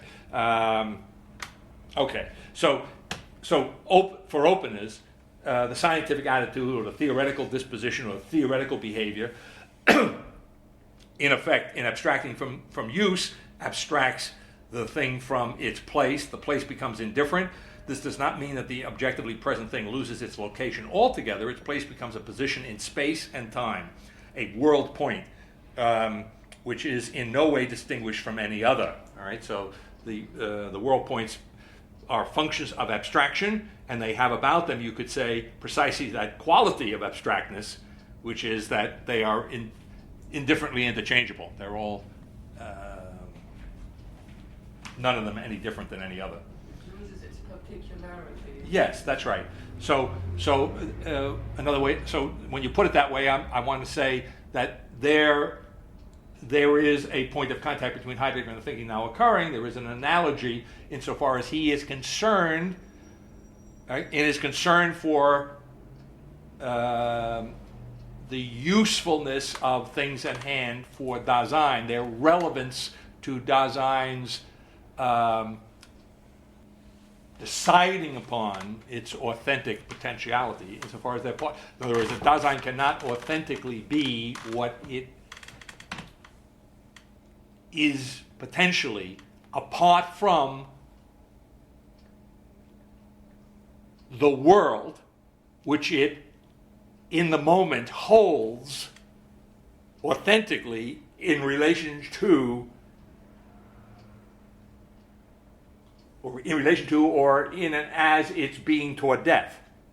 Okay? So I said earlier that there's no abstraction here in Heidegger from the, as it were, the concreteness of the relationship of Dasein to inner worldly beings, and for that matter to other Mitdaseins, right, other beings in the world. Or anticipatory resoluteness is not an alternative to being related to those things, but it is being related to those things authentically. Okay? All right. So in that sense, Heidegger intends, not only he has a very positive, I don't know whether I should say very, he has a definitely positive attitude or understanding of the nullity of the being, the nullity of the world, and the nullity of the being that Dasein as world is, you see, has a very positive understanding of that. And the positive understanding of that is that Dasein cannot authentically be itself in abstraction from that world. And so, to go back to your comment, which made me think of this, therefore, you could see in Heidegger, especially when he contrasts place with space, and place as having to do with the relevance of things to Dasein, and contrast that with the theoretical attitude, the abstract attitude, he has a concern for particularity, right? He has a concern for placidness, which is not to say that he has a notion of an absolute placidness or an absolute particularity in the thinking now occurring, but there is that formal analogy going on in Heidegger. All right. And in this, okay, so the place becomes indifferent. This does not mean that the objectively present thing loses location altogether. It becomes a world point. This means that the multiplicity of places of useful things at hand defined in the surrounding world is not just modified to a sheer multiplicity of positions, but the beings of the surrounded world are released. The totality of what is objectively present becomes thematic. All right, now I wanted to spend a little bit of time on this passage, which I alluded to, I think, last time, anticipatorially, the bottom paragraph on 331. He says, the classic example for the historical development of a science, and even for its ontological genesis, is the origin of mathematical physics. What is decisive for its development lies neither in its higher evaluation of the observation of facts, nor in the application of mathematics in determining events of nature. But what is decisive, he's saying, for the development of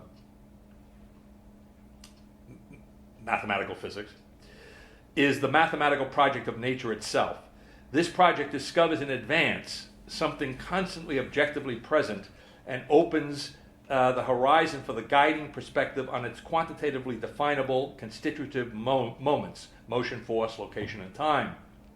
Only in the light of a nature thus projected can something like a fact be found and be taken in as a point of departure for an experiment defined and regulated in terms of this project. The founding of factual science was possible only because the researchers understood that there are in principle no bare facts. What is decisive about the mathematical project of nature is, again, not primarily the mathematical element as such, but the fact that this project discloses a priori, discloses from before, discloses a priori as opposed to a posteriori. A posteriori is experience, right? So there's a disclosure here which is before experience, right? That and you see, he does. I don't think he uses the word here, but now you can think of pers, the futurial nature, the futurial nature of the concept, right? In general, and then it would be just in spades in science. You see, that science is predictive because for Peirce, all conceptualization, all concepts are qua concepts. They are predictive, right? So the predictive nature of science is what Heidegger is calling attention to here in effect, you see? And we can understand, as he's going through this, that the origins of modern mathematical science lie not, as he says, in its mathematical nature, but they lie in the notion that the nature of nature is such that it is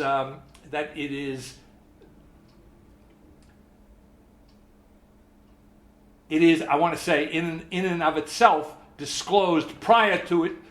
It's being experienced, right? It is, right? I almost say it's the object of prediction.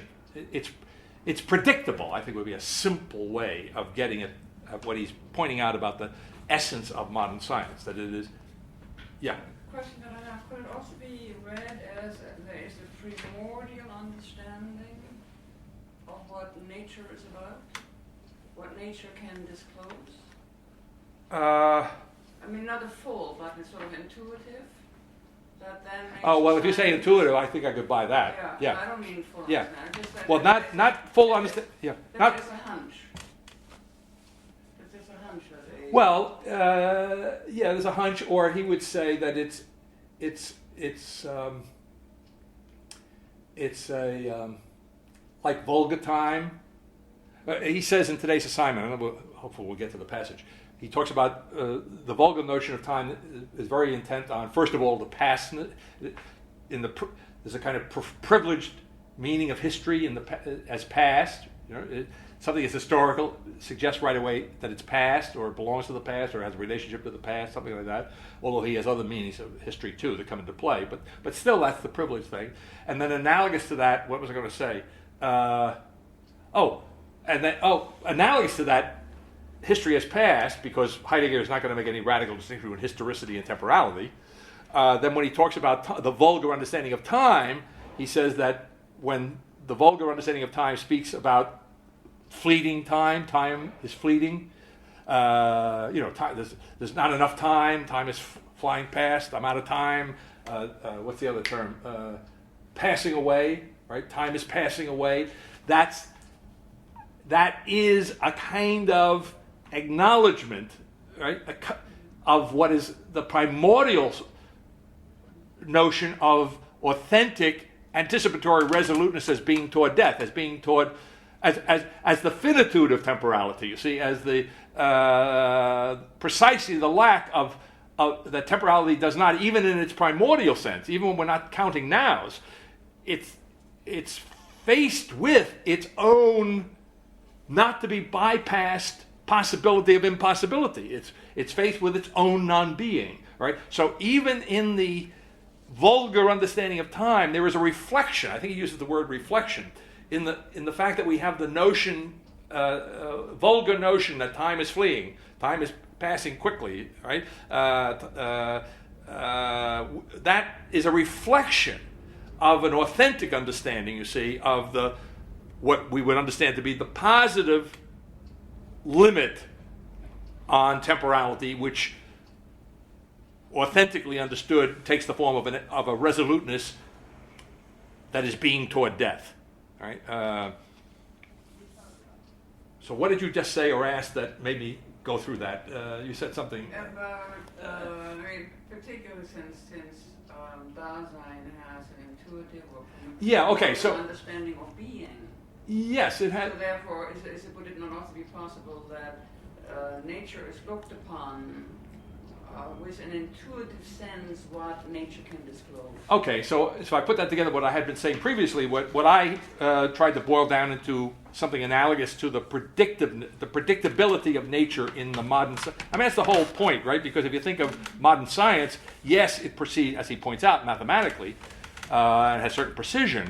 But really, I think as Peirce makes very clear, the real heart of the scientific understanding is precisely predictability. It's the futural nature of or its concept as hypothesis. So, to the extent to which modern science understands the project as something that discloses a priori, that it is, as it were, constitutionally predictive, nature is constitutionally predictive, or the scientific project dealing with nature is appropriately, therefore, essentially predictive in nature. Yes, it reflects, right, the authentic potentiality, the authentic futural nature of Dasein's essence, which is existence as being concerned, as being the being concerned for its being itself.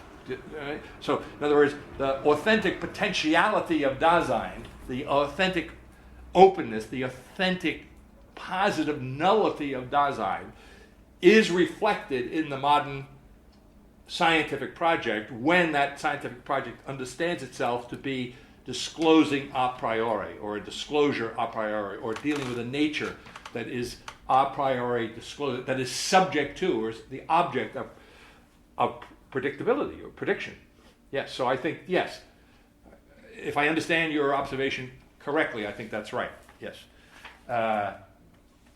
Okay, so then he says, and thus, at the very bottom of page 331, and thus the paradigm of the mathematical natural sciences does not consist in its specific exactitude and binding character for everyone, but in the fact that in it the thematic beings are discovered in the only way that beings can be discovered, in the prior project of their constitution of being, right? Which authentically understood is their being for the sake of Dasein. Being related to Dasein, if you want to put it more simply. Now, in rereading this after many years, I noticed that I say something at least similar to this in Foundation when I'm dealing with the modern scientific project, and I also say that it's not mathematics as such or something like that. I say something very similar to what Heidegger is saying here, although at the time that I wrote that section of Foundation, I wasn't thinking of Heidegger consciously. But the difference would be that the thinking now occurring would say the same thing about up to a point. It would say something similar. I don't know if it's the same thing. It would say something similar to what Heidegger is saying.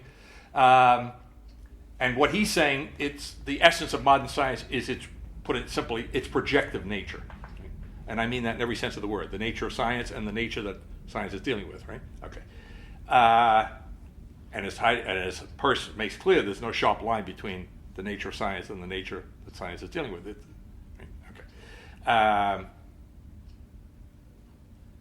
The difference between Heidegger and the thinking now occurring is that in this same vein, the thinking now occurring is saying that the essence of the modern project, scientific project, is not its mathematical nature per se, but it's the abyss which is at the center of that mathematics. It's the nothing which is the center of the circle. It's the nothing of the.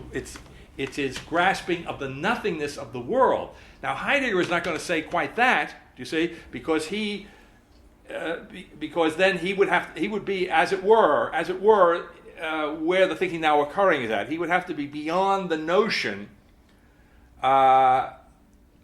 See, I guess what I want to say is that to the extent to which there is a place in the actual factical being of Dasein for science, to that extent, what Heidegger is challenging is not the projective nature of science, right? But its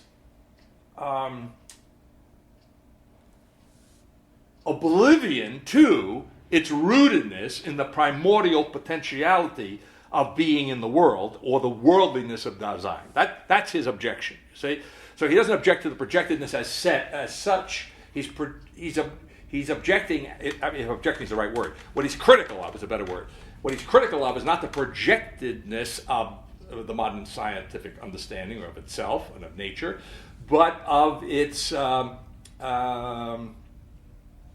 passing over and being oblivious, forgetful of its rootedness in the potentiality of Dasein. Whereas the thinking now occurring is critical of the modern understanding of science as projectedness, do you see, from the center to the periphery, from a nothing to something, do you see, of that transition, right, of its not being ex nihilo, all right, and therefore analogously and consistently critical of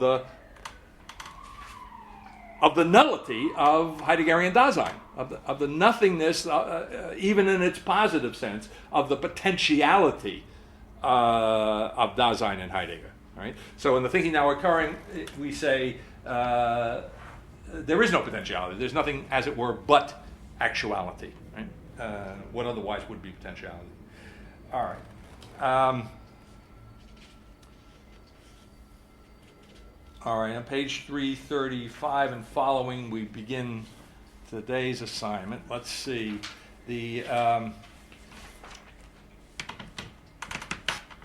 I think a good place to zero in on, especially in light of his concluding with a critique of Hegel, is on page 336.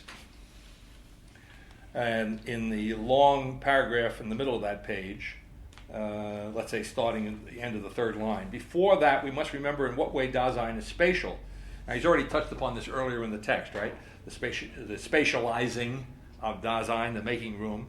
Dasein can be spatial only as care in the sense of factically entangled existing. Negatively, this means that Dasein is never objectively present in space, not even initially. Okay. The analog, by the way, in Sartre is that the freedom of pure subjectivity of the for itself, qua freedom, all right, is pure subjectivity. In other words, how can I put it? The moment, in a practical sense, Sartre would say, the moment that I begin to focus on the tip of the pen, or if the moment I begin to focus, I'm trying to write something, and the moment I begin to focus on the tip of the pen, it impedes my writing. It may make it impossible to actually continue writing what I'm writing if I really focus on the pen hitting the paper, right? Or if I focus on the pen in my hand, you see, then again I've lost sight at another level, right? So in other words, what happens in the moment of freedom in Sartre is that the body as a thing is lost sight of, right? In other words, the body as a thing does not appear. It appears in its act, in its, as it were, creative act. In Sartre, the creative freedom of subjectivity prescinds from its thing-like quality, do you see? And to the extent to which it adverts to its being an instrument, or an instrument which uses an instrument. The arm is an instrument by which I write, do you see? And it uses a pen to write a little more easily, or more carefully, although I could do some finger painting, get the same right. Okay, but this is just neater, do you see what I'm saying? But I'm just one instrument after another. So if you look at me, objectively, I am an instrument, right? But when I act, I do not see myself as an instrument, all right? It's incompatible, all right? So we have something analogous going on here, right? I mean, when I say something analogous, substantively analogous, because Sartre is indebted in this respect to Heidegger, right? I mean, Heidegger is pointing out that Dasein is not spatial in the way in which of a thing, not spatial in the way in which of a useful thing as something in the world, which it makes use of. You see that when Dasein is spatial, when it makes room, when it spatializes, it's not dealing with itself. It's not existing. Well, it's a contradiction. It's redundant to say it's not existing as a thing, because things don't exist. Of course not. It's existing. And insofar as it's existing, it's in space, but not as something objectively present, right? He says, in fact, in a couple of lines, he says, Dasein takes space in, right? In the literal sense, Dasein takes space in. It is by no means merely objectively present in the piece of space that its body fills out, all right? So the body that fills out space is corresponding to the body as a thing, okay? But the body as a thing filling space is, as such, it's not what Dasein is, or as such, it is not. It does not exist as such. Existing, it has always already made room for a leeway. I thought I knew what leeway meant, but I had to look it up just to be sure. We use the expression, give me some leeway, right? Give me some room, and that's its root meaning. The lee etymologically is a room or shelter. Okay, so as I'm saying, it reminds me a little bit of Agamben, the idea of the halo, little surrounding, little leeway here. So it is by no means objectively present. Existing has already made room for a leeway. It's made room, maybe a little redundant, but maybe not. It's made room for a leeway. It's made room to maneuver. It's right again the notion of potentiality, of a lack of fixedness. Do you see? Existing has already made room for a leeway. It determines its own location in such a way that it comes back from the space made room for to a place that it has taken over. So if the scientific object occupies a space which is a point in space-time, a world point, Dasein, qua existence, occupies a place, right? It's a place that it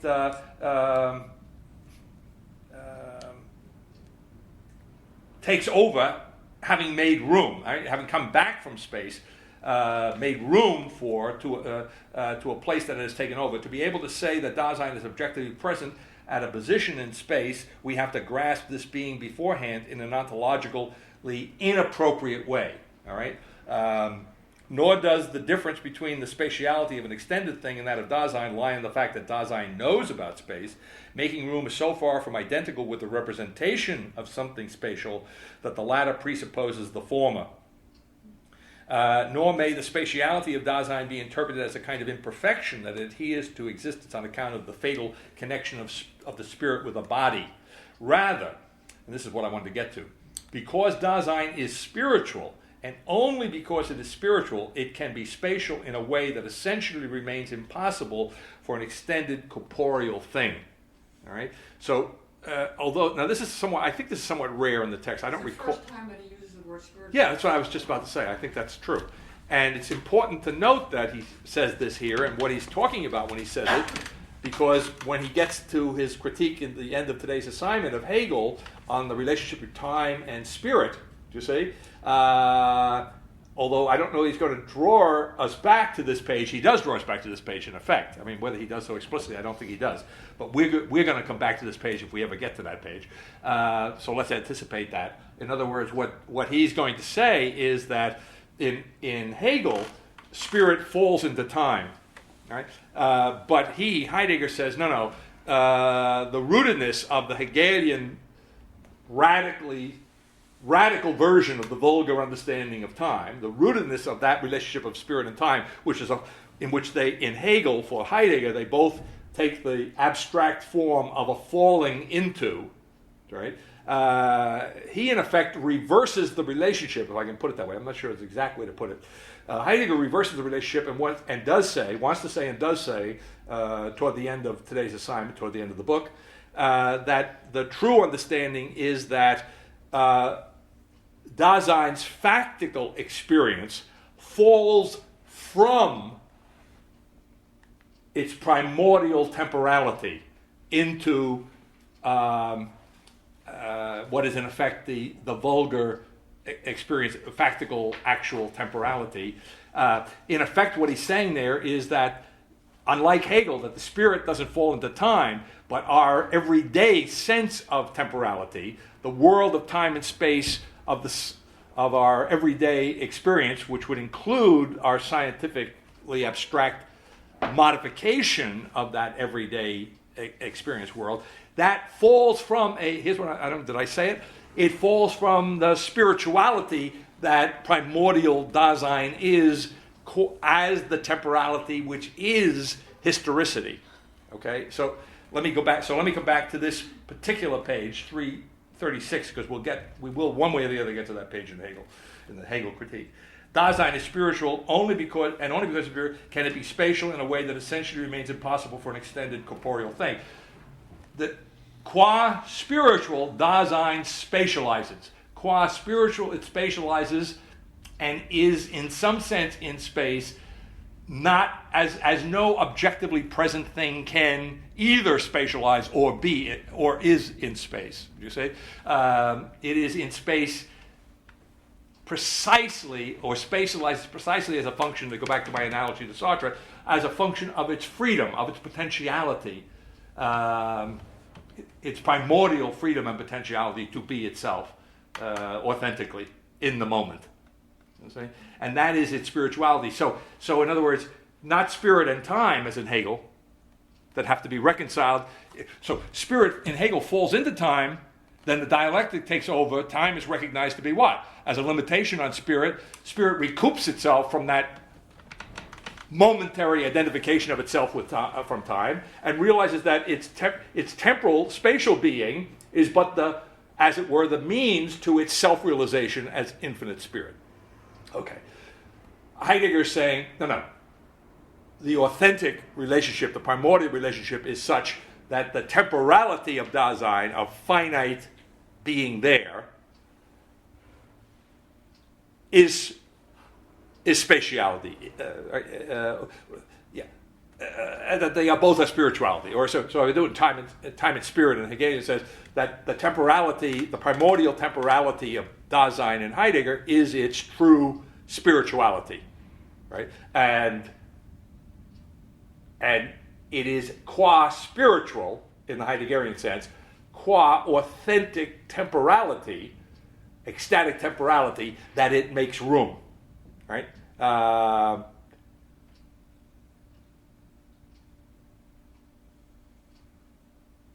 For itself, right? And it makes a space for itself, which is not to be confused with the space occupied by an objectively present thing. Okay. All right, and the making room, he says in the next paragraph, of Dasein is constituted by directionality and de-distancing, much of which he's spoken of earlier in the text, and I don't think we have to spend a lot of time on that at the moment.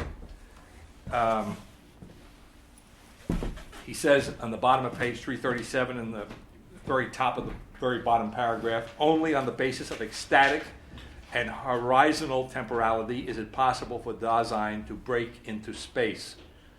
The world is not object. The world, now this is interesting. Things in the world, interworldly beings, are in space in the way in which Dasein is not. But the world is not in space. Well, if you think about it, that makes perfect sense, because we should understand by now, that the world, in a certain sense, is Dasein, or Dasein is the world. Dasein is in the world, you might say, as the world, all right, or as worldly, right? Otherwise, right? So there is no world apart from Dasein. I mean, there's no abstract world occupied by things, by interworldly beings, right? The world that is the opening, the room for interworldly beings, that is the space occupied by that includes the space, that'd be a better way of putting it, the world that includes the space that occupied by objectively present things, that world itself is not in space, right? Because it is Dasein. All right. So only on the basis of ecstatic temporality is it possible for Dasein to break into space. The world is not objectively present in space. However, only within a world can space be discovered. So space is something within a world. World itself is is really the being and the being in of Dasein. The ecstatic temporality of the spatiality of Dasein makes it intelligible that space is independent of time.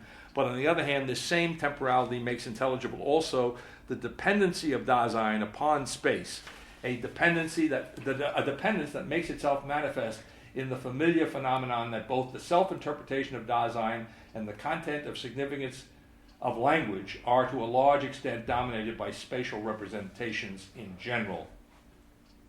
All right, and the classic example of that, philosophically and scientifically, is Kant's saying that we can only imagine time as spatially. We can't imagine time per se, except in the image of the line, extension in space, in other words. All right. Okay. On page 338 and 39, we have the reappearance of the moment, and in the context, again, of this notion which I alluded to before, although I think we're coming across it in this section of the book for the first time, but it's very important, this idea of the stretching along.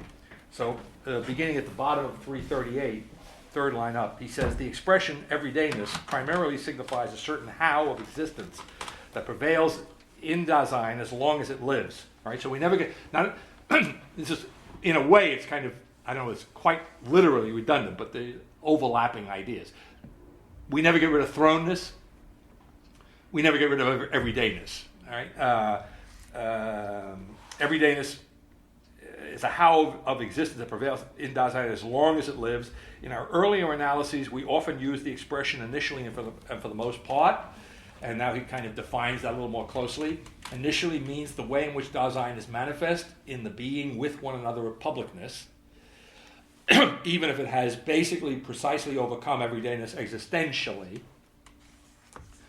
Pardon me. for the most part, signifies the way in which Dasein shows itself for everyone as a rule.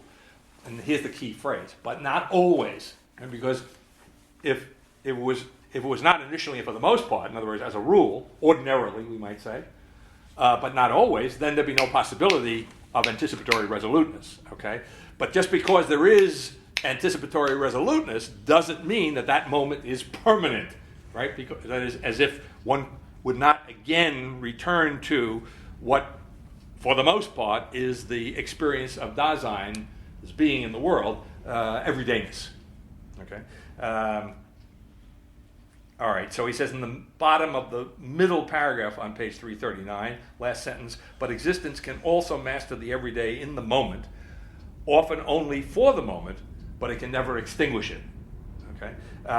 Which is just what I just finished saying, all right? And also at the end of that previous paragraph, okay. it says everydayness determines Dasein even when it has not chosen the as its hero, which is okay. what you just said. Okay, all right. All right, and I want to get more, and then now the stretching along, I want to take that a little further. In the next section 5, 341 and following, over on page 342, second line, he says, has indeed the whole of Dasein, with respect to its authentic being a whole, been captured in the foregoing of our existential analysis. It may be that the line of questioning related to the wholeness of Dasein possesses a genuinely unequivocal character ontologically. The question itself may even have been answered with regard to being toward the end. However, death is, after all, only the end of Dasein, and formally speaking, it is just one of the ends that embraces the totality of Dasein. But the other end is the beginning. All right, so he's trying to make up for the fact that he's given too much emphasis to the end and not to the beginning. Birth.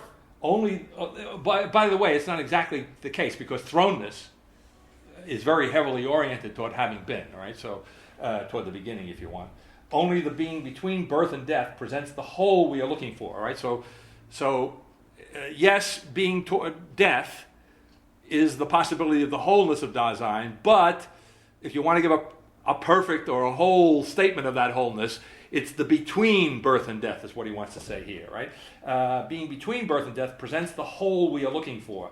Then the previous orientation of our analytic would remain one-sided, dropping down a few lines. Dasein has been our theme only as to how it exists, so to speak, forward, and leaves everything that has been behind.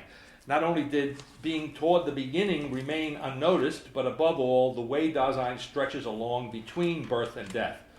Precisely the connection of life, in which, after all, Dasein constantly somehow or other holds itself, was overlooked in our analysis of being a whole. Now, he goes on here, I think it's here, and certainly here and elsewhere, to do, in effect, a critique of this notion of connectedness. And so I want to say this about that, there's a certain, the connectedness of life, elsewhere, I don't know whether I can pin it down now right off the bat, but he goes on about the continuity of the nows. Now I have that somewhere, let's see, where is that? Oh, that comes up later on, yeah. All right, keep your finger here if you could, and let's just jump over to 387 to 89, I guess it is. Yeah, here he's talking on 387, 89. No, I'm on the wrong page, right? Okay, beginning at 386 and following, he's talking about the notion of the continuity of time, and the problem of the continuity of time, I think we probably first encountered, well, I mean, it's all over our analysis of Peirce, but it's first encountered by us in these classes, I think, in the reference to Jonathan Edwards in his treatise on the creation of the world, where he makes the distinction between the nows which exist independently of each other in the spontaneity of the creation ex nihilo of the creator, and then Jonathan Edwards goes on to talk about the continuity, the as if unity of all of these, what he understands to be metaphysically discrete nows, okay? And the reason I think of that is that the notion of the continuity of the succession of nows, which he's dealing with in these pages, Heidegger is, he attributes that to the, that's why I want to keep our finger back here. He attributes that notion of the continuity of the succession of nows as a, now I want to, this is my word, as the kind of clumsy way in which everyday Dasein thinks of time, and the vulgar concept of time tries to treat of its experience of the succession of nows and their continuity, every now somehow or the having in it some connection with the past now and one coming, the connectedness of the nows, the connectedness of time, and so forth and so on. This is what he's critiquing, okay? And his critique, to come back here to where were we, 342 and 43, his critique, oh, here it is. This is the metaphor that where he zeroes in the bottom paragraph on 342. He says, what seems more simple than the nature of the connection of life between birth and death? It consists of a succession of experiences in time. If we pursue this characterization of the connection in question, and above all the ontological assumption behind it, in a more penetrating way, something remarkable happens. In the succession of experiences, only the experience that is objectively present in the actual now is really real. The experiences past and just coming, on the other hand, are no longer or not yet real. Dasein traverses the time span allotted to it between the two boundaries, beginning and end, in such a way that it is real only in the now and hops, so to speak, through the succession of nows of its time. For this reason, that's why that's my terminology, it's kind of, this is an awkward understanding, right? In other words, it's a succession of nows, yet the real now is always the one that's happening now, and then so the other nows, the ones that have gone before and are yet to come, they're unreal, right? And therefore, while there is a continuity in the succession of nows, if this now that we're in now is the only real now, then the now that was real a moment ago isn't, right? So in that sense, I think he means we're hopping from one now to the next. We're hopping from one real now to the next real now. That's his now. So there's a kind of, what I'm calling a kind of clumsiness in the ordinary, everyday, or vulgar understanding of the temporal succession of nows, right? Hop, so to speak, through the succession of nows of its time. For this reason, one says that Dasein is temporal. The self maintains itself in a certain sameness throughout this constant change of experiences. So the constancy of the self in this everyday sense is that there's a constant self maintaining itself through change, right? Opinions diverge as to how this persistent self is to be. He's already touched upon this, by the way, earlier in the text, relatively early on. Opinions diverge as to how this persistent self is to be defined and how one is to determine what relation it may possibly have to the changing experiences. Right? So it's a problem. Okay, the problem of continuity is a real problem in terms of our experience. The being of this persistently changing connection of experiences remains undetermined, but basically something objectively present in time, but of course unthing-like, has been posited in this characterization of the connection of life, whether one admits it or not. All right? So he has a solution, as it were, to what I'm calling this awkward, hopping experience of a constantly changing sameness of identity, all right? And that is that instead of this notion of the succession of nows and the question of continuity that emerges in our experience, the primordial solution to this is the notion of Dasein as the between, where the between has the dynamic connotation of the stretching along that Dasein does between birth and death. So he says there in the second paragraph, first one beginning on 343, with regard to what was developed as the meaning of being of care under the rubric of temporality, we found that while following the guideline of the vulgar interpretation of Dasein within its own limits is justified and adequate, following the vulgar interpretation within its limits is adequate, we could not carry through a genuine ontological analysis of the way Dasein stretches along between birth and death if we take this interpretation as our guideline, nor could we even establish such an analysis as a problem.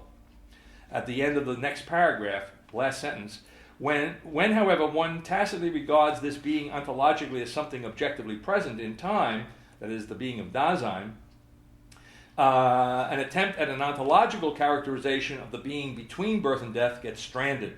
Dasein does not first fill up an objectively present path or stretch of life through the phases of its momentary realities, but stretches itself along in such a way that its own being is constituted beforehand as this stretching along. The between of birth and death already lies in the being of Dasein. All right, so Dasein is the stretching of itself along as the between, which is the between birth and death. All right, and that's what I meant. This is the passage I meant, which is a very nice, neat example of how in Heidegger we have the finite version of the absolute elasticity of the infinite Hegelian spirit. Right? So here is the finite spirituality of Dasein, the finite spirit that Dasein is, having its finite elasticity as its very structure, right? But it has that spiritual quality because it's not stretching along between a birth and death that are outside of it, do you see? But it's stretching itself along as the between of the limits of its own being, as the between of the concrete limits that exemplify its own finitude. Okay. All right. So he says in the middle of that last long, full paragraph, a little below the middle, factical Dasein exists as born, and born it is already dying in the sense of being toward death. Both ends and their between are as long as Dasein factically exists, and they are in the sole way possible on the basis of the being of Dasein as care. In the unity of thrownness and the fleeting or else anticipatory being toward death, birth and death are connected in the way appropriate to Dasein. As care, Dasein is the between. Right? You might almost say, so there is a kind of antipathy to the ordinary meaning of connectedness, which is shared in spades by the thinking now occurring. Right? On the other hand, there is an appropriation in this finite Dasein of a kind of authentic meaning of connection, where Dasein is qua stretching along between its own limits, qua the between. All right, it itself is, you might say, the authentic meaning of connectedness. So there is still that notion in Heidegger, although it's been purified, you might say, from its vulgar understanding. In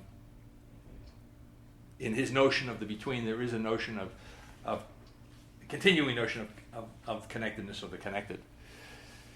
All right. On 350 and 353, there, that in and about that area, maybe on 351. Something I've alluded to, but I want to kind of point to it in the text.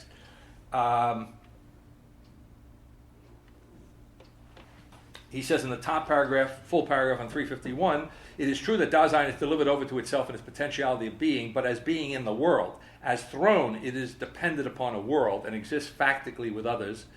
Initially and for the most part, the self is lost in the they. In the next paragraph, that resoluteness in which Dasein comes back to itself discloses the actual factical possibilities of authentic existing in terms of the heritage which that resoluteness takes over as throne. Resolute coming back to thrownness involves handing oneself over to traditional possibilities, although not necessarily as traditional ones. If everything good is a matter of heritage, and if the character of goodness lies in making authentic existence possible, then handing down a heritage is always constituted in resoluteness. The more authentically Dasein resolves itself, that is, understands itself unambiguously in terms of its own most eminent possibility in anticipating death, the more unequivocal and inevitable is the choice in finding the possibility of its existence. Only the anticipation of death, now I alluded to this earlier today, drives every chance and preliminary possibility out. Okay, so you might say, well, if you drive out every chance and preliminary, then you come down to what? in resoluteness, in the authentic anticipation of death, Dasein driving out every chance and preliminary possibility comes down to what? To the necessary and final possibility of itself, authentically, you see? So only being free for death gives Dasein its absolute goal and knocks I love this expression, and knocks existence into its finitude. All right? I have pushes. Huh? You have pushes? Pushes. Do you have the same book? Yeah. That's so interesting. Yeah. That's so interesting. Well, it comes to the same thing. Right. Yeah, but that's interesting. Yeah, There's a I slight thought- variation. Right. We have to check the edition date here. Okay. Pushes or knocks it into its finitude.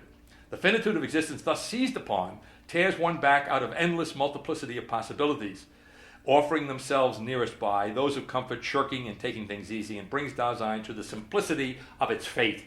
Okay? So, again, like in Hegel, there is this union, if not quite synthesis, of necessity and freedom. All right? In other words, what happens here is that Dasein, in its authentic resoluteness, chooses its fate. You see, it freely decides upon that possibility which is necessary to it and which is final, right? Which, in some sense, makes of it something definite, right? So it defines itself in its moment of resoluteness, rather than losing itself in being scattered in curiosity, in the unending possibilities of everydayness and so forth. It actually makes a choice that is definitive for its being in the world. I mean, that's what he's pointing to, and that's its fate, or its fateful Dasein. This is how we designate the primordial occurrence of Dasein that lies in authentic resoluteness, in which it hands itself down to itself, free for death, in a possibility that it inherited and yet has chosen. Right? So the inherited part is related to its entanglement, to its thrownness, and so forth. You see? But of that factical, actual set of possibilities, in the resoluteness of the moment, anticipating death, right? It selects, we might say, that possibility, that definite possibility from what otherwise would be an infinite array of possibilities, that one which is, I don't want to use the term realization, but in quotes, in terms of which it realizes authentically realizes, as it were, or it is authentically its potentiality for being itself. All right. All right. I'm going to just take a couple of minutes to jump to the. 377. I think it's worth, and then we'll quit. We're going to go on to the Beiträge next time. We may say a few more words about Hegel next time, but let me just end on page 377. Because he brings together a nice notion of the moment here with this notion of fateful Dasein.